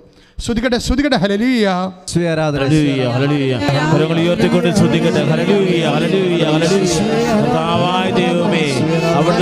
നിർമ്മിത നിശബ്ദത, നിർമ്മിത നിശബ്ദത, ക്രിയേറ്റഡ് സൈലൻസ് ഓഫ് സ്പിരിച്വാലിറ്റി അല്ലെങ്കിൽ ഓഫ് ഡിവിനിറ്റി. ദൈവത്തിൻ്റെ നിർമ്മിത നിശബ്ദത അതെന്താ വെച്ചാൽ ചില സമയത്ത് നമ്മൾ എത്ര പ്രാർത്ഥിച്ചാലും നമ്മളെത്ര വിശുദ്ധരാണെങ്കിലും നമ്മളെത്ര ദൈവത്തിന് വേണ്ടി ജീവിക്കുന്നതാണേലും ദൈവത്തെ ഫീൽ ചെയ്യാത്ത ഒരവസ്ഥ. ദൈവത്തിൻ്റെ presence we will not feel the presence. ദൈവം നമ്മൾ കൈവിട്ട പോലെ നമുക്ക് തോന്നും. ഇത് സ്വാഭാവികമായ ഒരു സാധാരണ ഒരു ഇവോൾവിങ് എന്നുണ്ടാകാം, ജീവിതത്തിലുണ്ടാകുന്ന സാഹചര്യത്തിൽ നിന്ന് ഇങ്ങനെ രൂപപ്പെട്ട് വരാം. പക്ഷേ ക്രിയേറ്റഡ് സൈലൻസ് എന്ന് പറഞ്ഞ നിർമ്മിത നിശബ്ദത എന്ന് പറയുന്നത് ദൈവം തന്നെ നമ്മുടെ ജീവിതത്തിലെ, അതായത് ഞാൻ മുമ്പ് പറഞ്ഞില്ലേ, ഓരോരുത്തരും ഓരോ മതത്തിൽ ജനിച്ചത് കൊണ്ടാണ് ആ മതം ആചരിച്ചു പോണത്. അപ്പോൾ അവരെ വിശ്വാസിയെന്ന് നമുക്ക് പറയാൻ പറ്റത്തില്ല, എന്നെയും പറയാൻ പറ്റത്തില്ല. നീ ക്രിസ്തീയ കുടുംബത്തിൽ ജനിച്ചു, നിനക്ക് തോമസിൻ്റെയും മറിയാമ്മയുടെയും മകനായിട്ട് നീ ജനിച്ചത് കൊണ്ട് നിനക്ക് ഒരു ക്രിസ്തീയ പേര് വിട്ടോ. അപ്പോൾ ആ പേര് നീ ചുമന്നുകൊണ്ട് ഇങ്ങനെ ജീവിച്ചു പോകുന്നു. ഇല്ലേ കിട്ടി അങ്ങനെയൊക്കെ ഉള്ള ഒരു അഴകൊഴുമ്പം വിശ്വാസിയായിട്ട് പല ആൾക്കാരെയും കാണുമ്പോൾ കഞ്ചാവ് പിടിച്ച വിശ്വാസികളെ കണ്ടിട്ടില്ലേ? വിശ്വാസികളാണ്, പക്ഷേ കഞ്ചാവ് പിടിച്ച പോലെ ഇരിക്കും. എന്താണ്? നിലത്തുറക്കത്തില്ല. അതാണ് പ്രശ്നം. പിന്നെ അവർ കൈ ഇവിടം വരെ നീട്ടി, ഇഞ്ചക്ഷൻ എടുക്കുന്ന ആൾക്കാർ കണ്ടിട്ടില്ലേ? അവർ കൈ നീട്ടി ഇവിടെ നിൽക്കും. അതാണ് ഇഞ്ചക്ഷൻ എടുക്കുന്ന സ്ഥലം കാണാമല്ലോ. അത് വെച്ച് കഴിഞ്ഞാൽ ചില ആൾക്കാർ കാണിപ്പിക്കാതിരിക്കും. ഇഞ്ചക്ഷൻ എടുക്കണവർ കണ്ടിട്ടില്ലേ? അവരെന്ത് ചെയ്യും? കൈ നീട്ടി അങ്ങനെ ഇട്ടേക്കും. എന്നിട്ട് അവരെ ബ്രദർമാരെപ്പോലും നടക്കും. കണ്ട വിശുദ്ധന്മാരും തോന്നുകയും ചെയ്യും. ഒറ്റ മുണ്ടും വെള്ള മുണ്ടൊക്കെ കൊടുത്ത്. കാര്യം എന്താ? കഞ്ചാവ് ഈ സിറിഞ്ച് എടുക്കുന്ന പാർട്ടിയാണ്. പക്ഷേ ഇതുപോലെ ചില ആൾക്കാർ ഇഞ്ചക്ഷൻ എടുക്കുന്ന കൈകളെ മറക്കണ പോലെ വിശ്വാസത്തെ മറച്ച് പിടിക്കും. ഇപ്പം കുഞ്ഞുങ്ങളൊക്കെ ജ്ഞാനസ്നാനപ്പെടുത്താൻ ചെല്ലുമ്പോൾ ഈ വിശ്വാസം പുറകെ പിടിക്കണം കണ്ടിട്ടില്ലേ? കുയ്ജു എന്നൊക്കെ പറഞ്ഞ് പേരുടെ എന്താ? അവന് ക്രിസ്ത്യൻ പേരൊന്നും എടുത്തില്ല അവൻ. കാര്യം അവന് വിശ്വാസം മറച്ച് പിടിക്കണം. അതുതന്നെ, അവന് വിശ്വാസം മറച്ച് പിടിക്കണം. ഇങ്ങനെ എന്തോ മറച്ച് പിടിക്കാൻ വേണ്ടി അച്ഛന്മാർ തന്നെ അവരുടെ വസ്ത്രം ഇടാതെ ഓരോ സ്ഥലങ്ങളിൽ നടക്കണം കണ്ടില്ലേ? ഇപ്പം നമ്മൾ ഈ ടി വി തന്നെ ചില ആൾക്കാർ ഇൻ്റർവ്യൂ കൊടുക്കുന്നത് പാൻസും കോട്ട് ഇട്ടല്ലേ? ഫാക്ടറി ജീവനക്കാരെ പോലെ കൊടുക്കണില്ല. എന്താ കാര്യം? അവർക്കെന്തോ മറച്ച് പിടിക്കാനുണ്ട്. വിശ്വാസം മറച്ച് പിടിക്കുന്ന ആൾക്കാർ അവരവിശ്വാസികളാണ്. ശരിക്കും പറഞ്ഞാൽ അവർ പേടിക്കുന്നു, വിശ്വാസത്തെ പേടിക്കുന്നു. ഞാനൊരു വിശ്വാസിയാണെന്ന് ഏറ്റു പറയാൻ വേണ്ടി അവർക്ക് ഭയങ്കര ബുദ്ധിമുട്ട്. ഞാനൊരു വൈദികനാണ്, സിസ്റ്ററാണെന്ന് ഏറ്റു പറയാൻ വേണ്ടി ബുദ്ധിമുട്ട്. അതാണ് ഈ ക്രൈസിസ് എന്ന് പറയണത്, ഐഡൻറ്റിറ്റി ക്രൈസിസ് എന്ന് പറയണത്.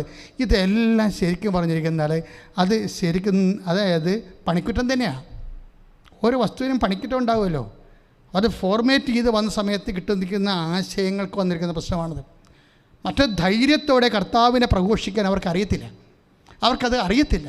കർത്താവെന്ന് പോലും വിളിക്കുമെന്നറിയില്ല. നമുക്ക് ചില ആൾക്കാർ കർത്താവെന്ന് വിളിക്കുന്നതും ക്രിസ്ത്യാനിയാണെന്ന് അറിയപ്പെടുന്നതൊക്കെ അവർക്ക് ഭയങ്കര പച്ചമലയാളത്തിൽ പറഞ്ഞാൽ പോക്കണം കേടാണ്.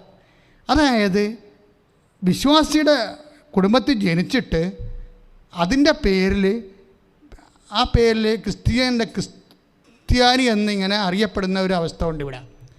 ചില ആൾക്കാർ അത് നമുക്ക് വരുമാനം കിട്ടില്ലെങ്കിൽ അത് വിറ്റ് കളയും. ഉടച്ചെമ്പ പിച്ചള അലൂമിനിയം കൊടുക്കാനുണ്ടോ, വിശ്വാസം കൊടുക്കാനുണ്ടോ എന്നൊക്കെ പറഞ്ഞുകൊണ്ട് ആൾക്കാർ ആക്രികൾ വരത്തില്ലേ? മാധവിക്കുട്ടി, അതുപോലെ തന്നെ മൈക്കിൾ ജാക്സൺ, മൈക്ക് ടൈസനൊക്കെ വിശ്വാസം വിറ്റ ആൾക്കാരാണ്. അവരെന്താ ആരെയും വിശ്വാസം വിൽക്കാനുണ്ടോ എന്ന് പറഞ്ഞ് ആരും ചോദിച്ചു കഴിഞ്ഞാൽ അവർ കൊടുത്ത് അത് ഞാൻ പറയണല്ല, സോഷ്യൽ മീഡിയ പറയണതാണ്. എൻ്റെ പേരിൽ കുതിര കയറാൻ വരരുത്. അതെന്ന് വെച്ച് കഴിഞ്ഞാൽ നിങ്ങൾ ചിന്തിച്ച് നോക്കിയേ, ഈ ആൾക്ക് എത്രയോ, അതായത് വിശ്വാസം ഉടച്ചെമ്പ പിച്ചള അലൂമിനിയം വിൽക്കാനുണ്ടോ എന്ന് നിങ്ങൾ വിശ്വാസം, അതിൻ്റെ കൂടെ വിശ്വാസം വിൽക്കാനുണ്ടോ? അപ്പോൾ ആക്രിക്കാർ എല്ലാ കാലത്തും ഉണ്ടായിട്ടുണ്ട്. അവരെല്ലാം വന്നു എല്ലാ സാധനവും സെക്കൻഡ് ഹാൻഡ് വിലക്കെടുക്കും. അവർ വിശ്വാസം എടുക്കും. അങ്ങനെ എത്രയോ പേര് കൊടുത്ത് പദവി കിട്ടാൻ വേണ്ടി. പദവി കിട്ടാൻ വേണ്ടി എത്രയോ പേര് അവിടെ വിശ്വാസം വിറ്റു. ചില ആൾക്കാർ ക്രിസ്ത്യാനിയാണെന്നുള്ള പേരിൽ അവർക്ക് അവിടെ പ്രതിഭ അംഗീകരിക്കത്തില്ലെന്ന് അവർക്ക് തോന്നിയപ്പോൾ അവർ ആ വിശ്വാസം വിറ്റല്ല, അവരുടെ പ്രതിഭയെ അംഗീകരിച്ചു, അവർക്ക് ദേശീയ പുരസ്കാരം കിട്ടി. ഇങ്ങനെ ഈ വിശ്വാസത്തെ എപ്പോഴും വിലക്കെടുക്കാൻ വേണ്ടി നിൽക്കുന്ന ഒരു കാരണം നമ്മുടെ കയ്യിലുള്ളത് എന്തിനാണെന്ന് നമ്മൾ അറിയാത്തടത്തോളം കാലം നമ്മളത് വിൽക്കും. നമ്മുടെ കയ്യിലുള്ള എന്തിനാണ് വേണ്ടിയാണ് ഉള്ളതെന്ന് അറിയാത്തടത്തോളം കാലം അത് വിൽക്കും. എന്താണ്? അറിയാതെ കിട്ടിയതാണ്. അപ്പനും അമ്മയും ക്രിസ്ത്യാനി ആയപ്പോൾ കൊണ്ട് ബൈ ചാൻസ് കിട്ടിപ്പോയതാണ് ഈ വിശ്വാസം. അതാണ് ഈ വിശ്വാസത്തിൻ്റെ പ്രശ്നം. എന്താ പ്രശ്നം വെച്ചാൽ അത് നമ്മൾക്ക് മാത്രമല്ല, അത് ദൈവത്തിനറിയാം. ഇതൊക്കെ വെറുതെ ഇങ്ങനെ ഓട്ടോമാറ്റിക് പ്രോഡക്റ്റായിട്ട് വിശ്വാസിയാണെന്നറിയാം. ഒരു വിശ്വാസത്തിൻ്റെ ഒരു കുടുംബത്തിൽ നിന്ന് വന്ന ഉൽപ്പന്നമായിട്ട് വന്നു പോയതാണിത്. അല്ല, ഇതൊന്ന് അറിഞ്ഞും കണ്ടും ചെയ്തു വന്നിട്ടുള്ള കാര്യങ്ങളല്ല. അതുകൊണ്ട് തന്നെ ഇവിടെ വിശ്വാസം ദൈവം ടെസ്റ്റ് ചെയ്യും. എങ്ങനെ ടെസ്റ്റ് ചെയ്യണത്? ഫിഡേലിറ്റി വെച്ചാണ് ടെസ്റ്റ് ചെയ്യണത്. വിശ്വസ്തത. ഈ വിശ്വസ്തത ടെസ്റ്റ് ചെയ്തുകൊണ്ടിരിക്കും. വിശ്വാസമല്ല പ്രശ്നം. വിശ്വാസം നമുക്ക് അവസരം കിട്ടിയതാണ്. 5 പൈസ മുടക്കില്ലാതെ എൻ്റെ അപ്പൻ്റെ പേര് പീറ്റർ എന്നാണ്, എൻ്റെ അമ്മയുടെ പേര് ഫിലോമിന എന്നാണ്. അവിടെ മകനായി ജനിച്ചതുകൊണ്ട് ഞാൻ ജോസഫായിട്ട് അങ്ങനെ മാറിയിരിക്കുകയാണ്. പക്ഷേ ഇപ്പം ഞാൻ പേയ്മെൻറ്റ് നടത്തിയിട്ടുണ്ട്. അതിൻ്റെ എന്താ കാര്യം എന്നറിയാമോ? ജീവിതത്തിൽ ഇപ്പം നമുക്കൊരു പ്രമാണം കിട്ടിയെന്ന് പറഞ്ഞാൽ ആ പ്രമാണം എഴുതി കിട്ടുമെന്ന് പറഞ്ഞാൽ ഉടനെ ബാങ്കിൽ കൊണ്ടുവന്നാൽ അവർ പറയും പറ്റിയിട്ട് അവിടെ നിന്ന് ഇരിക്കും.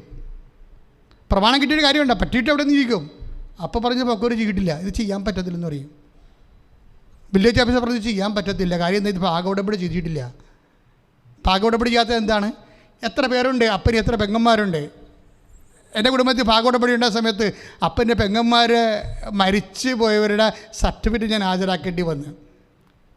ഒരാൾ ജീവിച്ചിരുന്ന സമയത്ത് അയാളെ വിളിച്ചു വരുത്തി ഒപ്പിരേണ്ട ആവശ്യം വന്നു. ഭയങ്കര പ്രായം ഉണ്ടായതാണ്. പക്ഷേ നമ്മൾ വിളിച്ചുകൊണ്ട് പോയി. എന്താ കാര്യം? മറ്റുള്ളവർ ജീവിച്ചിരിക്കുന്നവർ ഒന്നെങ്കിലും അവർ ഒപ്പിടണം, അല്ലെങ്കിൽ നമുക്ക് ഒഴിവ് തരണം. അതുകൊണ്ടാണ് പൊക്കൂര് ചെയ്യാത്തത്. പല ആൾക്കാരുടെയും വിശ്വാസത്തിൽ വേറെ വിശ്വാസം കിടപ്പുണ്ട്. അതുകൊണ്ട് ഇത് പൊക്കൂര് ചെയ്യാൻ പറ്റത്തില്ല. 1-ാം പ്രമാണത്തിൻ്റെ പ്രശ്നം അതാണ്. പല ആൾക്കാരുടെയും വിശ്വാസത്തിൽ വേറെ ആൾക്കാരുടെ വിശ്വാസമുണ്ട്. ഇപ്പം ഒരു വാര്യർ കുടുംബത്തിൽ നിന്ന് ഒരു ഡോക്ടർ കല്യാണം കഴിച്ചു, ഒരു ക്രിസ്ത്യാനിയെ കല്യാണം കഴിച്ചു. അവർ കല്യാണം കഴിച്ച് അവർ കുറേ നാൾ കൂടി താമസിച്ച് കഴിഞ്ഞപ്പോൾ എന്നോട് പറഞ്ഞ് ജ്ഞാനസ്നാനപ്പെടുത്താൻ പറഞ്ഞ് ഞാൻ അവരെ ജ്ഞാനസ്നാനപ്പെടുത്തി. അവരുടെ എല്ലാ രേഖകളും അപ്പനെയും അമ്മനെയും എല്ലാം വിളിച്ച് രേഖകളെല്ലാം മേടിച്ച് ഇന്ത്യൻ നിയമം അനുസരിച്ചാണ് ചെയ്തിരിക്കുന്നത്. കാരണം നമുക്ക് നാളെ തൂങ്ങേണ്ട ആവശ്യമില്ലല്ലോ. അപ്പോഴേ ഈ ഡോക്ടർ എന്നോടൊരു കാര്യം പറഞ്ഞു. ഡോക്ടർ വളരെ ചൈതന്യമുള്ള ആളാണ്, കാര്യങ്ങളൊക്കെ ശരിയാണ്. ഡോക്ടർ പറഞ്ഞു, അച്ഛാ, ഞാൻ കെട്ടിവന്ന വീടൊരു കത്തോലിക്ക വീടാണ്. പക്ഷേ അവിടുത്തെ അമ്മയുടെ പരിപാടി എന്താണെന്നറിയാവോ? അലമാരി തെക്ക് പടിഞ്ഞോട്ട് നീക്കി വെക്കുക. എൻ്റെ അലമാരി അത് വടക്ക് തെക്കോട്ട് നോക്കിയിരുന്ന അലമാരി അമ്മ എപ്പോഴും എടുത്ത് തെക്ക് പടിഞ്ഞോട്ട് വെക്കും. എനിക്ക് അലമാരി തുറക്കാൻ പറ്റണില്ല. എന്താ കാര്യം? തെക്കോട്ട് നോക്കിയിരുന്ന അലമാരി പണം പോയിക്കൊണ്ടിരിക്കും. തെക്ക് പടിഞ്ഞോട്ടാണ് നോക്കണേ, പണം ഇങ്ങനെ വന്നുകൊണ്ടിരിക്കും. ആരാണ്? കത്തോലിക്ക കണ്ടാമൃഗം, അമ്മായിയമ്മ. ഇങ്ങനെ കുറേ അന്ധവിശ്വാസങ്ങളെ യേശുക്രിസ്തുവിനെ സ്വീകരിച്ചിട്ടും മനുഷ്യനുണ്ട്. എന്താ കാര്യം? നമ്മുടെ വിശ്വാസത്തിൻ്റെ കൂടെ വേറെ വിശ്വാസങ്ങൾ കയറിക്കിടക്കും. അതുകൊണ്ടാണ് ഇത് ചെയ്യാൻ പറ്റാത്തത്. നമ്മുടെ പുരയിടത്തിൻ്റെ അവകാശികൾക്ക് ഇതിൻ്റെ ഈ അവകാശത്തിൽ വേറെ ആൾക്കാർക്ക് അവകാശം ഉണ്ടാകും. നിൻ്റെ വിശ്വാസത്തിൽ അന്ധവിശ്വാസമോ അബദ്ധവിശ്വാസമോ വേറെ വല്ല വിശ്വാസമോ ഉണ്ടെങ്കിൽ അത് കറക്റ്റ് ചെയ്യേണ്ടി വരും. യേശു ക്രിസ്തുവാണ് ഏക രക്ഷകൻ എന്നുള്ളതാണ് വിശ്വാസം. ഈ വിശ്വാസത്തിൽ എല്ലാം സത്യം. യേശുവിന് മുമ്പിവിടെ മതങ്ങളുണ്ടായിരുന്നില്ലേ? അതും സത്യം. അപ്പോഴേ ഏകരക്ഷകൻ എന്ന കൺസെപ്റ്റ് ഇല്ല. എവിടെ വിശ്വസിച്ചാലും ദൈവമാണ് എല്ലായിടത്തും. അപ്പോൾ ഇങ്ങനെ ചിന്തിക്കുന്ന മോറൽ തിയോളജിസ്റ്റ് ഉണ്ടെന്ന് ഞാൻ അർത്ഥിക്കാൻ പറഞ്ഞായിരുന്നു. അവരുടെ പ്രോഡക്റ്റായിട്ട് പുറത്തിറങ്ങുന്നവരാണ് വഞ്ചി സ്കൂളൊക്കെ കണ്ടുപോകുന്ന ആൾക്കാർ. അവർക്ക് ബോധമില്ല, സഭ എന്താണെന്ന് അറിയത്തില്ല. അവരുടെ ഒരു താല്പര്യത്തിന് വേണ്ടി മൊത്തം സഭയെ നശിപ്പിക്കാൻ അവർ തയ്യാറാണ്. അവരുടെ ഒരു വ്യക്തിയുടെ വിഷയത്തിന് വേണ്ടി മൊത്തം സഭയെ നശിപ്പിക്കാനും തീ കൊടുക്കാനും അവർ തയ്യാറാണ്. അപ്പോൾ അതെന്തൊരു മനസ്സാണ് ശരിക്കും പറഞ്ഞാൽ. അപ്പോൾ അവിടെ എന്താ വെച്ചാൽ ആ വിശ്വാസമൊക്കെ ഒന്നും പോക്കുവരവ് ചെയ്തിട്ടില്ല. പോക്കുവരവിനകത്തെ ടാക്സ് അടക്കണം, നമ്മുടെ പേരിലാക്കണം. അല്ല എഴുതി കിട്ടിയിട്ട് കാര്യമില്ല. അപ്പനും അമ്മയും എഴുതി തന്നിട്ട് കാര്യമില്ല. അത് പോക്കുവരവ് ചെയ്യണം, ടാക്സ് അടക്കണം. നിൻ്റെ വിശ്വാസം നിനക്ക് കിട്ടിയ വിശ്വാസം നിൻ്റെ വിശ്വാസമാകണമെങ്കിൽ നീ പോക്കുവരവ് ചെയ്യണം. എന്താണ്? നീ ടാക്സ് അടക്കണം. എന്താ ടാക്സ് എന്ന് പറയണത്? വിശ്വസ്തത. അതിനു വേണ്ടി നീ പേയ്മെൻറ്റ് ചെയ്യണം. ഞാൻ യേശുക്രിസ്തു വിശ്വസിക്കുന്നതിൻ്റെ പേരിൽ എനിക്ക് സഹനങ്ങളുണ്ടെങ്കിൽ, എനിക്ക് സംഘർഷങ്ങളുണ്ടെങ്കിൽ, എനിക്ക് പരീക്ഷകളുണ്ടെങ്കിൽ ഞാനതിനെ എൻ്റെ മാനസികവും ശാരീരികവും ആയിട്ടുള്ള എല്ലാ സങ്കടങ്ങളോടുകൂടിയും അത് കർത്താവിൻ്റെ കുരിശിനെ കൂടെ കൂട്ടിവെച്ചുകൊണ്ട് ഞാൻ യേശുക്രിസ്തുവിനെ മഹത്വപ്പെടുത്തിക്കൊണ്ട് ഞാൻ എൻ്റെ വിശ്വാസം തെളിച്ചിട്ട് ഈ വിശ്വാസം എൻ്റെ വിശ്വാസമാക്കും. ആരുടെ വിശ്വാസം? എൻ്റെ മാതാപിതാക്കന്മാരിൽ നിന്ന് എനിക്ക് പകർന്നു കിട്ടിയ വിശ്വാസം എൻ്റെ വിശ്വാസമായി മാറണത് അത് എൻ്റെ പേരിൽ ഞാൻ പൊക്കുവര ചെയ്തിട്ട് ടാക്സ് അടച്ചിട്ട് പറ്റുചീട്ട് വാങ്ങിക്കുമ്പോഴാണ്. ഇന്ന് എല്ലാവരുടെ കയ്യിലും പ്രമാണമുണ്ട്, പക്ഷേ പറ്റുചീട്ടില്ല. എന്താ പൊക്കുവര ചെയ്തിട്ടില്ല. ഇങ്ങനെ ദൈവം ഇത് പൊക്കുവര ചെയ്യേണ്ട ഒരു സമയമുണ്ട്. നമുക്ക് ക്ലേശങ്ങൾ നൽകിക്കൊണ്ട് നമ്മൾ ചെയ്യാത്ത കുറ്റത്തിന് നമ്മൾക്ക് കള്ളക്കേസ് വന്നുകൊണ്ട് ഇപ്പോൾ ചില ആൾക്കാർ പറഞ്ഞു, എൻ്റെ അച്ഛാ ഇപ്പം ഞാൻ കോടതി എന്നെ വെറുതെ വിട്ടു, പക്ഷേ ഞാൻ 15 ദിവസം ജയിലിൽ കിടന്നായിരുന്നു. പക്ഷേ ദൈവം ഉണ്ടെങ്കിൽ തെറ്റ് ചെയ്യാത്ത എന്നെ എന്തിന് ജയിലിലിട്ടെന്ന് ചോദിക്കും അവർ. എന്നോട് പലരും ചോദിച്ചിട്ടുണ്ട്. പോസ്കോ കേസിന് വരെ ജയിലിൽ കിടന്ന ആൾക്കാർ അവസാനം തെളിവില്ലാതെ ചെയ്യാത്ത കുറ്റത്തിന് അവരെ കരഞ്ഞിട്ടുണ്ട്. നേരത്തെ അച്ഛാ ഞാനല്ല, എന്നെ പറ്റിച്ചതാണത്, എന്നെ അകത്താക്കാൻ വേണ്ടി മനഃപൂർവ്വം കരുതിക്കൂട്ടി ചെയ്തതാണ്. കാരണം നമ്മുടെ നിയമത്തിൻ്റെ ഒരു അവസ്ഥ എന്ന് പറയുന്നത് ഭയങ്കരമാണേ. അതായത് ചില ആൾക്കാരുടെ ഒരു ചിലപ്പോൾ ഈ വാക്കാപ്പാട്ടമെന്ന് പറഞ്ഞില്ലേ, അതായത് പാട്ടത്തിന് ഒരു വാക്ക് പറഞ്ഞാൽ മതി, അപ്പോൾ അത് നിയമമായിട്ട് മാറണ പോലെ ഉള്ള അവസ്ഥ. ചില ആൾക്കാരുടെ മൊഴി കേട്ടാൽ മതി, അപ്പോൾ അത് നിയമമായിട്ട് വരണ രീതി അവസ്ഥകളുണ്ട്. അപ്പോൾ അതുകൊണ്ട് അത് വെച്ച് മുതലെടുക്കുന്നവരുണ്ട്, അത് വെച്ച് തന്നെ മുതലെടുക്കുന്ന ആൾക്കാർ ഒത്തിരി പേരുണ്ട്. അപ്പോൾ ഇങ്ങനെ വരുമ്പോൾ ചില നിരപരാധികൾ ജയിലിൽ വീഴും. അപ്പം അങ്ങനെ വരുമ്പോൾ ഉള്ള അവസ്ഥ അവരൊന്നും നമ്മളോട് ചോദിക്കുക വെച്ചാൽ ഞാൻ ഒരു തെറ്റും ചെയ്തിട്ടില്ല, ദൈവം ഉണ്ടെങ്കിൽ പിന്നെ എന്തുകൊണ്ട് തെറ്റ് ചെയ്യാത്ത ഞാൻ ജയിലിൽ അനുഭവിച്ചു? അപ്പോൾ ഞാൻ അവനോട് ചോദിക്കും, കാരണം കൂടാതെ അല്ലേ ഈശോ ശിക്ഷിക്കപ്പെട്ടത്? അപ്പം നീ ഈശോനെ പോലെ കാരണം കൂടാതെ ശിക്ഷിക്കപ്പെടുമ്പോൾ അത് കർത്താവിൻ്റെ കൂടെ വെച്ച് കഴിഞ്ഞാൽ തീർച്ചയായിട്ടും നീ ദൈവത്തിൻ്റെ സ്വന്തമായി മാറും. കാര്യം എന്താ? ഞാനും എൻ്റെ ജീവിതത്തിൽ കാരണം കൂടാത്ത കുറേ കാര്യങ്ങൾക്ക് ആൾക്കാരുടെയൊക്കെ നിന്ന് പല വിഷയത്തിൽ നിന്ന് എനിക്ക് സങ്കടങ്ങൾ വന്നിട്ടുണ്ട്. എല്ലാവർക്കും അതുപോലെ പലതരത്തിലുള്ള വിഷയങ്ങളുണ്ട്. അപ്പം ഞാൻ തെറ്റ് ചെയ്തില്ലല്ലോ, പിന്നെ എനിക്കെന്ത് സംഭവിച്ചെന്ന് ചോദിച്ചാൽ ഇതാണ് നമ്മുടെ ആസ്തി എന്ന് പറയണത്. തെറ്റ് ചെയ്തിട്ട് നമ്മൾ ശിക്ഷ മേടിച്ചിട്ട് ദൈവത്തിന് അതുകൊണ്ട് പ്രയോജനമൊന്നുമില്ല, വിശ്വാസ ജീവിതത്തിൽ പ്രയോജനമില്ല. മറിച്ച് നമ്മൾ ചെയ്യാത്ത കുറ്റം, ഇപ്പം ചില ആൾക്കാർ പറയും, ഞാൻ കുഞ്ഞുനാൾ മുതൽ കർത്താവിനോട് ഞാൻ പറഞ്ഞതാണ് കള്ളു കുടിക്കാത്ത ഒരാളെ എനിക്ക് തരണമേ എന്ന്, ഞാൻ ജീവിച്ചിരിക്കത്തില്ല എന്ന് പറഞ്ഞു. പക്ഷേ ഇവൻ കള്ളു കുടിയത് മാത്രമേ ആക്കുള്ളൂ. അപ്പോൾ നമ്മൾ പ്രാർത്ഥിക്കണമല്ല നമുക്ക് കിട്ടണത്. അപ്പോൾ അങ്ങനെ കിട്ടുമ്പോൾ ദൈവം നമുക്ക് തരുമ്പോൾ അതിനോട് നമ്മൾ കാണിക്കുന്ന നിലപാടുകൾ, അതാണ് വിശ്വസ്തത എന്ന് പറയണത്. ഇത്രയും സഹനം ഉണ്ടായിട്ടും ഇതിലൊന്നും എനിക്ക് പങ്കില്ലാഞ്ഞിട്ടും ഞാൻ യേശുക്രിസ്തുവിനെ പ്രതി കർത്താവിൻ്റെ നാമത്തിൽ സ്വീകരിക്കുമ്പോൾ നമ്മൾ സ്വീകരിക്കണ കർത്താവിനെ തന്നെയാണ്. എന്തിൻ്റെ പേരിൽ? നമ്മുടെ വിശ്വാസത്തിൻ്റെ പേരിൽ. അപ്പോൾ എന്തായി മാറും? നമ്മൾ ദൈവത്തിൻ്റെ വിശ്വസ്തയായി മാറും, വിശ്വസ്തനായി മാറും. അതാണ് നമ്മുടെ ആസ്തി, അതാണ് ദൈവത്തിൻ്റെ ഉദ്ദേശം. അതുകൊണ്ടാണ് ഈ ആബ്സെൻസ് ഓഫ് ഗോഡ് വരണത്. എന്താണ്? ദൈവം ഇല്ലാത്ത അവസ്ഥ. ദൈവം ഉണ്ടാകും, പക്ഷേ ഇല്ലാത്തതുപോലെ തോന്നും നമുക്ക്. മാർത്തായിക്ക് എങ്ങനെയാണ്? ഈശോ ഉണ്ടായിരുന്നു, പക്ഷേ മാർത്തായിക്ക് അവിടെ ഇല്ലാത്തതുപോലെ അനുഭവപ്പെട്ടു. ദൈവത്തിന് എത്ര അടുപ്പമുണ്ടെങ്കിലും ദൈവം ഉണ്ടാകും. ദൈവത്തിന് വിഷയത്തെക്കുറിച്ച് കൃത്യമായിട്ട് അറിയാം. അതുകൊണ്ടാണ് മാർക്കോ യോഹന്നാൻ 11:15 പറയണത്. എന്താണ്? ഞാൻ അവിടെ ഇല്ലാഞ്ഞതിന് നിങ്ങളെക്കുറിച്ച് ഞാൻ ദൈവത്തിന് നന്ദി പറയണം. അപ്പോൾ എൻ്റെ അർത്ഥം ഈശോയ്ക്ക് ലാസർ രോഗിയായതും, എന്നിട്ട് ഈശോ പറയുന്നുണ്ട് ഈ രോഗം മരണകാരണമല്ല, മറിച്ച് പിതാവ് ദൈവം മഹത്വപ്പെടാൻ വേണ്ടി ഉള്ളതാണെന്നൊക്കെ ഈശോ പറയുന്നുണ്ട്. ഈ രോഗം മരണകാരണമല്ല. ഇപ്പോൾ 11:6 യോഹന്നാൻ 11:6 11:4 വായിക്കുമ്പോൾ എന്താ പറയണത്? ഈ രോഗം മരണകാരണമല്ല. അപ്പോൾ പല വിഷയങ്ങൾ വന്നാലും നമ്മൾ നശിച്ചു പോകത്തില്ല. പക്ഷേ എന്തിനാണ്? ദൈവം മഹത്വപ്പെടാൻ വേണ്ടി. ചില സമയത്ത് ആബ്സെൻസ് ഓഫ് ഗോഡ് വരണതിൻ്റെ ഉദ്ദേശം എന്താണ്? ദൈവത്തിൻ്റെ അഭാവം, അസാന്നിധ്യം എന്നൊക്കെ ഫീൽ ചെയ്യണം. എന്തുകൊണ്ടാണ്? അത് മരണകാരണമല്ല, മറിച്ച് എന്താണ്? ഈ വിഷയം വെച്ച് ദൈവം മഹത്വപ്പെടും, പിതാവായ ദൈവം മഹത്വപ്പെടും. അപ്പം അങ്ങനെ വരുമ്പോൾ ദൈവം മഹത്വമാണല്ലോ നമുക്ക് കൃപയായി മാറണത്. ദൈവത്തെ മഹത്വം അതല്ലേ നമ്മൾ റോമൻ 4:20 അച്ഛൻ എപ്പോഴും പറയും, ദൈവത്തെ മഹത്വപ്പെടുത്തി വിശ്വാസത്തിൽ വളരാം. വിശ്വാസത്തിൽ വളർന്ന എവിടെ എത്തും? വിശ്വസ്തതയിലാണ് എത്തുന്നത്. വിശ്വസ്തതയാണ് നമുക്ക് കൃപ പെട്ടെന്ന് നമുക്ക് ആർജിക്കാൻ പറ്റുന്ന ദൈവസംവിധാനം. ഫിഡേലിറ്റിയാണ് ഈ സംഭവം. അപ്പോൾ നീ ഏത് കുടുംബത്തിൽ ജനിച്ചാലും നിനക്കത് ഓശാരം കിട്ടിയ വിശ്വാസമാണ്. പക്ഷെ അത് ദൈവം, അത് നിൻ്റെ ഓണർഷിപ്പ് നിനക്ക് തരണമെന്നുണ്ടെങ്കിൽ you have to pay in cash and kind, pay in faith and fidelity. അത് നീ വിശ്വാസത്തിലും വിശ്വസ്തയിലുമാണ് നിനക്ക് പേ ചെയ്യേണ്ടത്. അങ്ങനെ ഒരു അവസ്ഥ വരുമ്പോൾ ദൈവം ഇല്ലെന്ന് തോന്നുന്ന സമയം വരും. പക്ഷെ ആ സമയം നീ ഓർക്കും, ഇപ്പം ദൈവം മനഃപൂർവ്വം കരുതിക്കുട്ടി മാറാണെന്ന് നിനക്ക് മനസ്സിലായില്ലേ? മനഃപൂർവ്വം കരുതിക്കുട്ടി മാറും ദൈവം നിൻ്റെ ജീവിതത്തിൽ നിന്ന്. അത് നീ മനസ്സിലാക്കണം. അത് പറയാൻ വേണ്ടിയാണ് ഞാൻ ഇത്രയും കഷ്ടപ്പെട്ട് ഇവിടം വരെ എത്തിയത്. ഈ പറഞ്ഞു മനഃപൂർവ്വം നിൻ്റെ ജീവിതം നിൻ്റെ കുടുംബത്തിൽ ദൈവം മാറും. നിനക്ക് അതായത് ഇപ്പം എന്താ പറയണത്, കർത്താവ് 21:5 ചോദിക്കത്തില്ലേ? യോഹന്നാൻ്റെ സുവിശേഷം 21:5 എന്താ ചോദിക്കണത്? കുഞ്ഞുങ്ങളെ, നിങ്ങളുടെ അടുക്കൽ മീൻ വല്ലതുമുണ്ടോ? നിങ്ങളുടെ അടുക്കൽ മീൻ വല്ലതും ഉണ്ടോ? അതാണ് ഒരു ചോദ്യം. നിങ്ങളുടെ അടുക്കൽ മീൻ വല്ലതും ഉണ്ടോ എന്ന്. ആ ചോദ്യത്തിൻ്റെ കൂടെ എനിക്ക് കൂട്ടിവെക്കാൻ ഇഷ്ടമേതാണെന്നറിയാവോ? ഈ 21:5 ചോദ്യമുള്ളത്.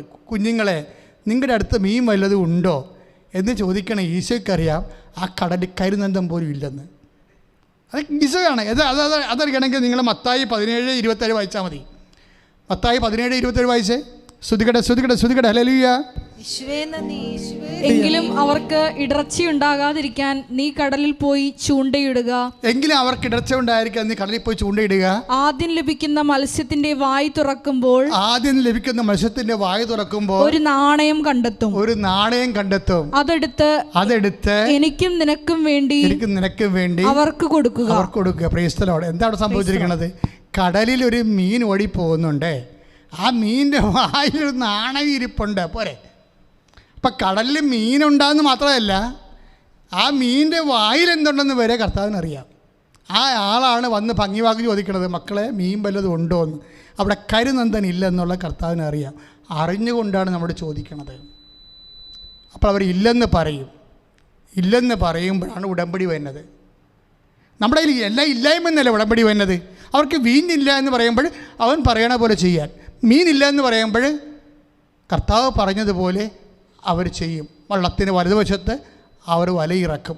അപ്പോൾ ദൈവം പറഞ്ഞതുപോലെ ജീവിക്കാൻ പല സമയത്തും നമുക്ക് ഇല്ലായ്മകളെ ഫേസ് ചെയ്യേണ്ടി വരും. You got the point. അതായത് നമ്മുടെ ജീവിതത്തിൽ ദൈവം പറഞ്ഞതുപോലെ ജീവിക്കാൻ വിശ്വാസത്തിൻ്റെ 2ാം നിലവാരം, വിശ്വസ്തതയുടെ കോളേജിൽ തുടങ്ങാൻ പോവുകയാണ്. കോളേജ് പഠനം. വിശ്വാസം എന്ന് പറയുന്നത് എല്ലാം PDC വരെയുള്ള പഠനങ്ങളേ ഉള്ളൂ. അത് ഞാൻ പിന്നെ കോളേജ് ഗ്രാജുവേഷൻ പഠനം. ഈ ഗ്രാജുവേഷൻ തുടങ്ങുമ്പോഴാണ് എന്ത് പറയുന്നത്, ആബ്സെൻസ് ഓഫ് ഗോഡ് ഫീൽ ചെയ്യണത്. ദൈവത്തിൻ്റെ സാന്നിധ്യം ന്യായമായി വേണ്ട കാലത്ത് മാർത്തായ്ക്കും മറിയത്തിന് ന്യായമായി വേണ്ട സമയത്ത് അന്യായമായി മാറിക്കളയുന്ന ദൈവം. അത് നിങ്ങൾ ചിന്തിക്കണം. അത് മർത്തായുടെ മറിയത്തിൻ്റെ മാത്രം അനുഭവമല്ല, വിശ്വാസ കോടികളുടെ അനുഭവമാണ്. ന്യായമായി നമ്മുടെ ജീവിതത്തിൽ ദൈവത്തിൻ്റെ സാന്നിധ്യം വരുമ്പോൾ അന്യായമായി മാറിക്കളയുന്ന ദൈവം, ആബ്സെൻസ് ഓഫ് ഗോഡ്. അത് എന്താ സംഭവിക്കണത്? അങ്ങനെ സംഭവിച്ചാൽ തീർച്ചയായിട്ടും ബുദ്ധി, ബോധം, വിവേചനമുള്ള വിശ്വാസി പറയും, എൻ്റെ കർത്താവ് തിരിച്ചു വരും. അതൊരു 1.5 വരവായിരിക്കും. അതുകൊണ്ട് ഞാൻ അമ്മയെപ്പോലെ, പരിശുദ്ധ അമ്മയെപ്പോലെ ഹൃദയത്തിൽ സംഗ്രഹിച്ചുകൊണ്ട് കാത്തിരിക്കും. മാർത്ത ഹൃദയത്തിൽ സംഗ്രഹിച്ചില്ല, മറിയം ഹൃദയത്തിൽ സംഗ്രഹിച്ചില്ല. പക്ഷെ അമ്മ ഹൃദയത്തിൽ സംഗ്രഹിച്ച കൊണ്ടാണ് ഞാൻ അമ്മയെ പ്രൊമോട്ട് ചെയ്യാൻ കാരണം. ഇങ്ങനെയുള്ള കാര്യങ്ങളിൽ, ഇങ്ങനെയുള്ള കാലാവസ്ഥകളിൽ എന്താണ് ചെയ്യേണ്ടതെന്ന് ക്രിസ്തുവുമായിട്ടുള്ള ഓരോ വിഷയത്തിലും ഒരു വിശ്വാസി എന്ത് നിലപാടെടുക്കണമെന്നുള്ളത് നമ്മൾ പഠിക്കുന്നത് അപ്പോസ്തലന്മാരിൽ നിന്നല്ല, അമ്മയിൽ നിന്നാണ്. കാര്യം എന്താണ്? അമ്മ അറിഞ്ഞത്, അമ്മ എന്ത് ചെയ്യണമെന്ന് അവനെ അറിയാമായിരുന്നെന്ന് അപ്പോസ്തലന്മാർക്ക് അറിയത്തില്ലല്ലോ. പക്ഷേ എന്ത് ചെയ്യണമെന്ന് അവനെ അറിയാമായിരുന്ന ആളാണ് അമ്മ. നേരത്തെ അറിയാം. അതാണ് വിഷയം. അതാണ് അപ്പോസ്തലന്മാരും അമ്മയും തമ്മിലുള്ള വ്യത്യാസം. അതുകൊണ്ടാണ് വി പ്രൊമോട്ടിങ് മേരി. എന്തുകൊണ്ടാണ്? യേശുക്രിസ്തുവിനാണ് നീ ഏറ്റെടുക്കുന്നുണ്ടെങ്കിൽ നമ്മൾ അമ്മയുടെ പാഠങ്ങളും നിലപാടുകളും നയങ്ങളും സമീപനങ്ങളും തന്നെയാണ് എപ്പോഴും ലോകത്തിന് വെളിച്ചമായിട്ട് വരണത്. സ്തുതിക്കട്ടെ, സ്തുതിക്കട്ടെ, സ്തുതിക്കട്ടെ. ഹല്ലേലൂയ, ഹല്ലേലൂയ, ഹല്ലേലൂയ, ഹല്ലേലൂയ. പറയുന്നതുപോലെ ചെയ്തുകൊണ്ട് ഞങ്ങളെയും സാക്ഷികളാക്കി മാറ്റണമേ. ഹല്ലേലൂയ, ഹല്ലേലൂയ, ഹല്ലേലൂയ, ഹല്ലേലൂയ. മഹത്വം, ആരാധന. ഹല്ലേലൂയ, ഹല്ലേലൂയ. പ്രിയമുള്ളവരെ, നമുക്ക് രോഗസൗഖ്യ പ്രാർത്ഥനയിലേക്ക് പ്രവേശിക്കുകയാണ്. ഓൺലൈനിലുള്ളവരെല്ലാവരും നിൽക്കുക. കർത്താവിൻ്റെ തിരുസന്നിധിയിലെ ഈശോ ജീവിതത്തിൻ്റെ വ്യത്യസ്തങ്ങളായ പാഠങ്ങളെ നമുക്ക് നൽകി. നമ്മുടെ ജീവിതത്തിൻ്റെ കാലാവസ്ഥ മാറ്റങ്ങൾ വരുമ്പോൾ അതിൽ ദൈവത്തിൻ്റെ മനസ്സിനൊപ്പം നിൽക്കാനും സഞ്ചരിക്കാനും അമ്മ നൽകിയ മരിയൻ പാഠങ്ങൾ, ഈ മരിയൻ ഉടമ്പടി ധ്യാനത്തിൽ നിന്ന് കർത്താവ് നമ്മൾക്ക് പകർന്നു നൽകി. കർത്താവിന് നമുക്ക് നന്ദി പറയാം. ഇപ്പോഴ് ഉടമ്പടി എടുത്ത എല്ലാ മക്കളും ഈ ധ്യാനം ലൈവായി എപ്പോഴെല്ലാം എവിടെയെല്ലാം കൂടുന്നോ അവരെല്ലാം അനുഭവിക്കുന്ന ജീവിത പ്രശ്നങ്ങൾ അതുപോലെ തന്നെ അതിന്മേലെല്ലാം ദൈവം നടപടി സ്വീകരിക്കാൻ പോകുന്ന സമയമാണിത്. എൻ്റെ ദൈവ പൈതൽ ചെയ്യേണ്ട ഇത്രയേ ഉള്ളൂ. ദൈവം ജ്വലിച്ച് നിൽക്കുന്ന സമയം, അമ്മ മധ്യസ്ഥം വഹിക്കുന്ന സമയം. നിങ്ങൾ ചെയ്യേണ്ടത് എവിടെയാണ് രോഗം, എവിടെയാണ് വേദന, എവിടെയാണ് ജീവിതത്തിൻ്റെ വ്യത്യസ്തങ്ങളായ ശരീരത്തിൻ്റെ പരാധീനതകൾ, കുടലിൽ സിസ്റ്റുള്ളവരെ, ആമാശയത്തിലേക്ക് സിസ്റ്റുള്ളവരെ, കുടലിൽ കുരുക്കളുള്ളവരെല്ലാം അടിവയറ്റി കൈവെക്കട്ടെ. ഫിസ്റ്റുല രോഗികൾ അടിവയറ്റി കൈവെക്കട്ടെ. കർത്താവിൻ്റെ വിശുദ്ധ വലതുകരം ഇവിടെ കർത്താവ് പതിയുന്ന അടിപ്പഴ പോലെ ദൈവത്തിൻ്റെ ദൈവിക ശക്തി അതിലേക്ക് ആവശ്യിക്കുന്ന സമയമാണ്. നെറ്റിയിലെ മറാത്ത തലവേദന ഉള്ളവർ നെറ്റിയിലേക്ക് കൈകൾ വെച്ച് പ്രാർത്ഥിക്കട്ടെ. മറാത്ത തലവേദനയുള്ളവർ യേശുനാമത്തിൽ കൈകൾ വെക്കട്ടെ. പ്രഷർ രോഗികളെ ശിരസിൽ കൈവെക്കട്ടെ. ഷുഗർ രോഗികളെ ശിരസിൽ കൈവെക്കട്ടെ. അസ്ഥിവേദന ഉള്ളവർ അസ്ഥിക്കുഴകളിൽ കൈവെക്കട്ടെ. വാദരോഗികൾ വാദത്തിൽ രോഗത്തിൽ സന്ധിബന്ധങ്ങളിലൊക്കെ അവർ കൈവച്ച് പ്രാർത്ഥിക്കട്ടെ.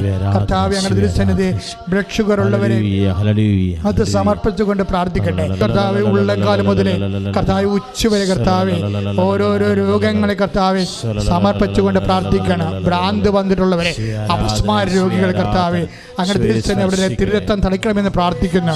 കർത്താവ് മാനസിക രോഗികൾ, ഡിപ്രഷൻ രോഗമുള്ളവർ കർത്താവ് തിരുരക്തം തളിക്കണമെന്ന് പ്രാർത്ഥിക്കുന്നു. കർത്താവ് ശിരസ്സും കഴുത്തും കർത്താവ് ഒടിഞ്ഞു നിൽക്കുന്നവരെ, തളർന്നു നിൽക്കുന്നവർ കർത്താവ് കടുത്ത കഞ്ചാവിന് അടിമപ്പെട്ടിരിക്കുന്നവർ, ലഹരി പദാർത്ഥത്തിന് അടിമപ്പെട്ടിരിക്കുന്നവർ കർത്താവ്, ജയിലിൽ കിടക്കുന്നവർ കർത്താവ് കേസ് പറഞ്ഞുകൊണ്ടിരിക്കുന്നവർ കർത്താവ്, കല്യാണം ഒത്തുവരാത്തവർ, മക്കളില്ലാത്തവർ, കുടുംബത്തിൽ കർത്താവ് സ്ഥിരം കുടുംബത്തെ ദ്രോഹിക്കുന്ന മക്കൾ കർത്താവ് മാതാപിതാക്കന്മാരെ നോക്കാത്തവർ, തിരക്കാത്തവർ കർത്താവ്, പലതരത്തിൽ കർത്താവ് വിഷമം അനുഭവിക്കുന്ന കർത്താവ്, പല വിഷയങ്ങളിലും വ്യക്തികളും കർത്താവ് ഉപദ്രവിക്കുന്നവർ, ഭീഷണിപ്പെടുത്തുന്നവർ കർത്താവ്, ഈശോ പല വിഷയങ്ങളും കർത്താവ്, ഭൗതിക സാഹചര്യം, വീടില്ലാത്തവരെ, വെളിച്ചമില്ലാത്ത കർത്താവിന്, വഴിവിളക്കുകളില്ല കർത്താവ്, വെളിച്ചമില്ലാത്ത കർത്താവ്, കറണ്ട് ലഭിക്കാത്തൊരു കർത്താവ്, വെള്ളം ലഭിക്കാത്തൊരു കർത്താവ്, ജോലി ലഭിക്കാത്തൊരു കർത്താവ്, ജോലിക്ക് പോകാൻ വേണ്ടി കർത്താവ് വാഹനമില്ലാത്തൊരു കർത്താവ്, വ്യത്യസ്തമായ ഓരോരോ വിഷയങ്ങളിൽ കർത്താവ് പ്രത്യേകം പ്രയാസം അനുഭവിക്കുന്നവർ കർത്താവ് അങ്ങ് സ്പർശിക്കണമെന്ന് പ്രാർത്ഥിക്കുന്നു. അങ്ങനെ വിശുദ്ധമായ മരുന്നുകാര മകളനുസരിച്ച് മുടിക്കൊഴിയുന്നവർ കർത്താവ്, ശ്വാസകോശ രോഗികൾ, കരൾ രോഗികൾ, കിഡ്നി രോഗികൾ കർത്താവ് യേശുവിനെ വിശുദ്ധമായ രക്തത്തെ സ്പർശിക്കേണ്ട കർത്താവ്, അപസ്മാര രോഗ കർത്താവ് കർത്താവ് അങ്ങനെ രക്തത്തെ സ്പർശിക്കുന്നത് പ്രാർത്ഥിക്കുന്നു. കർത്താവിന്റെ വിശുദ്ധമായ രക്തത്തെ കർത്താവ് സ്പർശിക്കുന്ന കർത്താവ്, ഡൗൺ സിൻഡ്രോം ഉള്ളവർ കർത്താവ്, എപ്പിലെപ്സി രോഗികൾ കർത്താവ് അങ്ങനെ സ്പർശിക്കണമേ.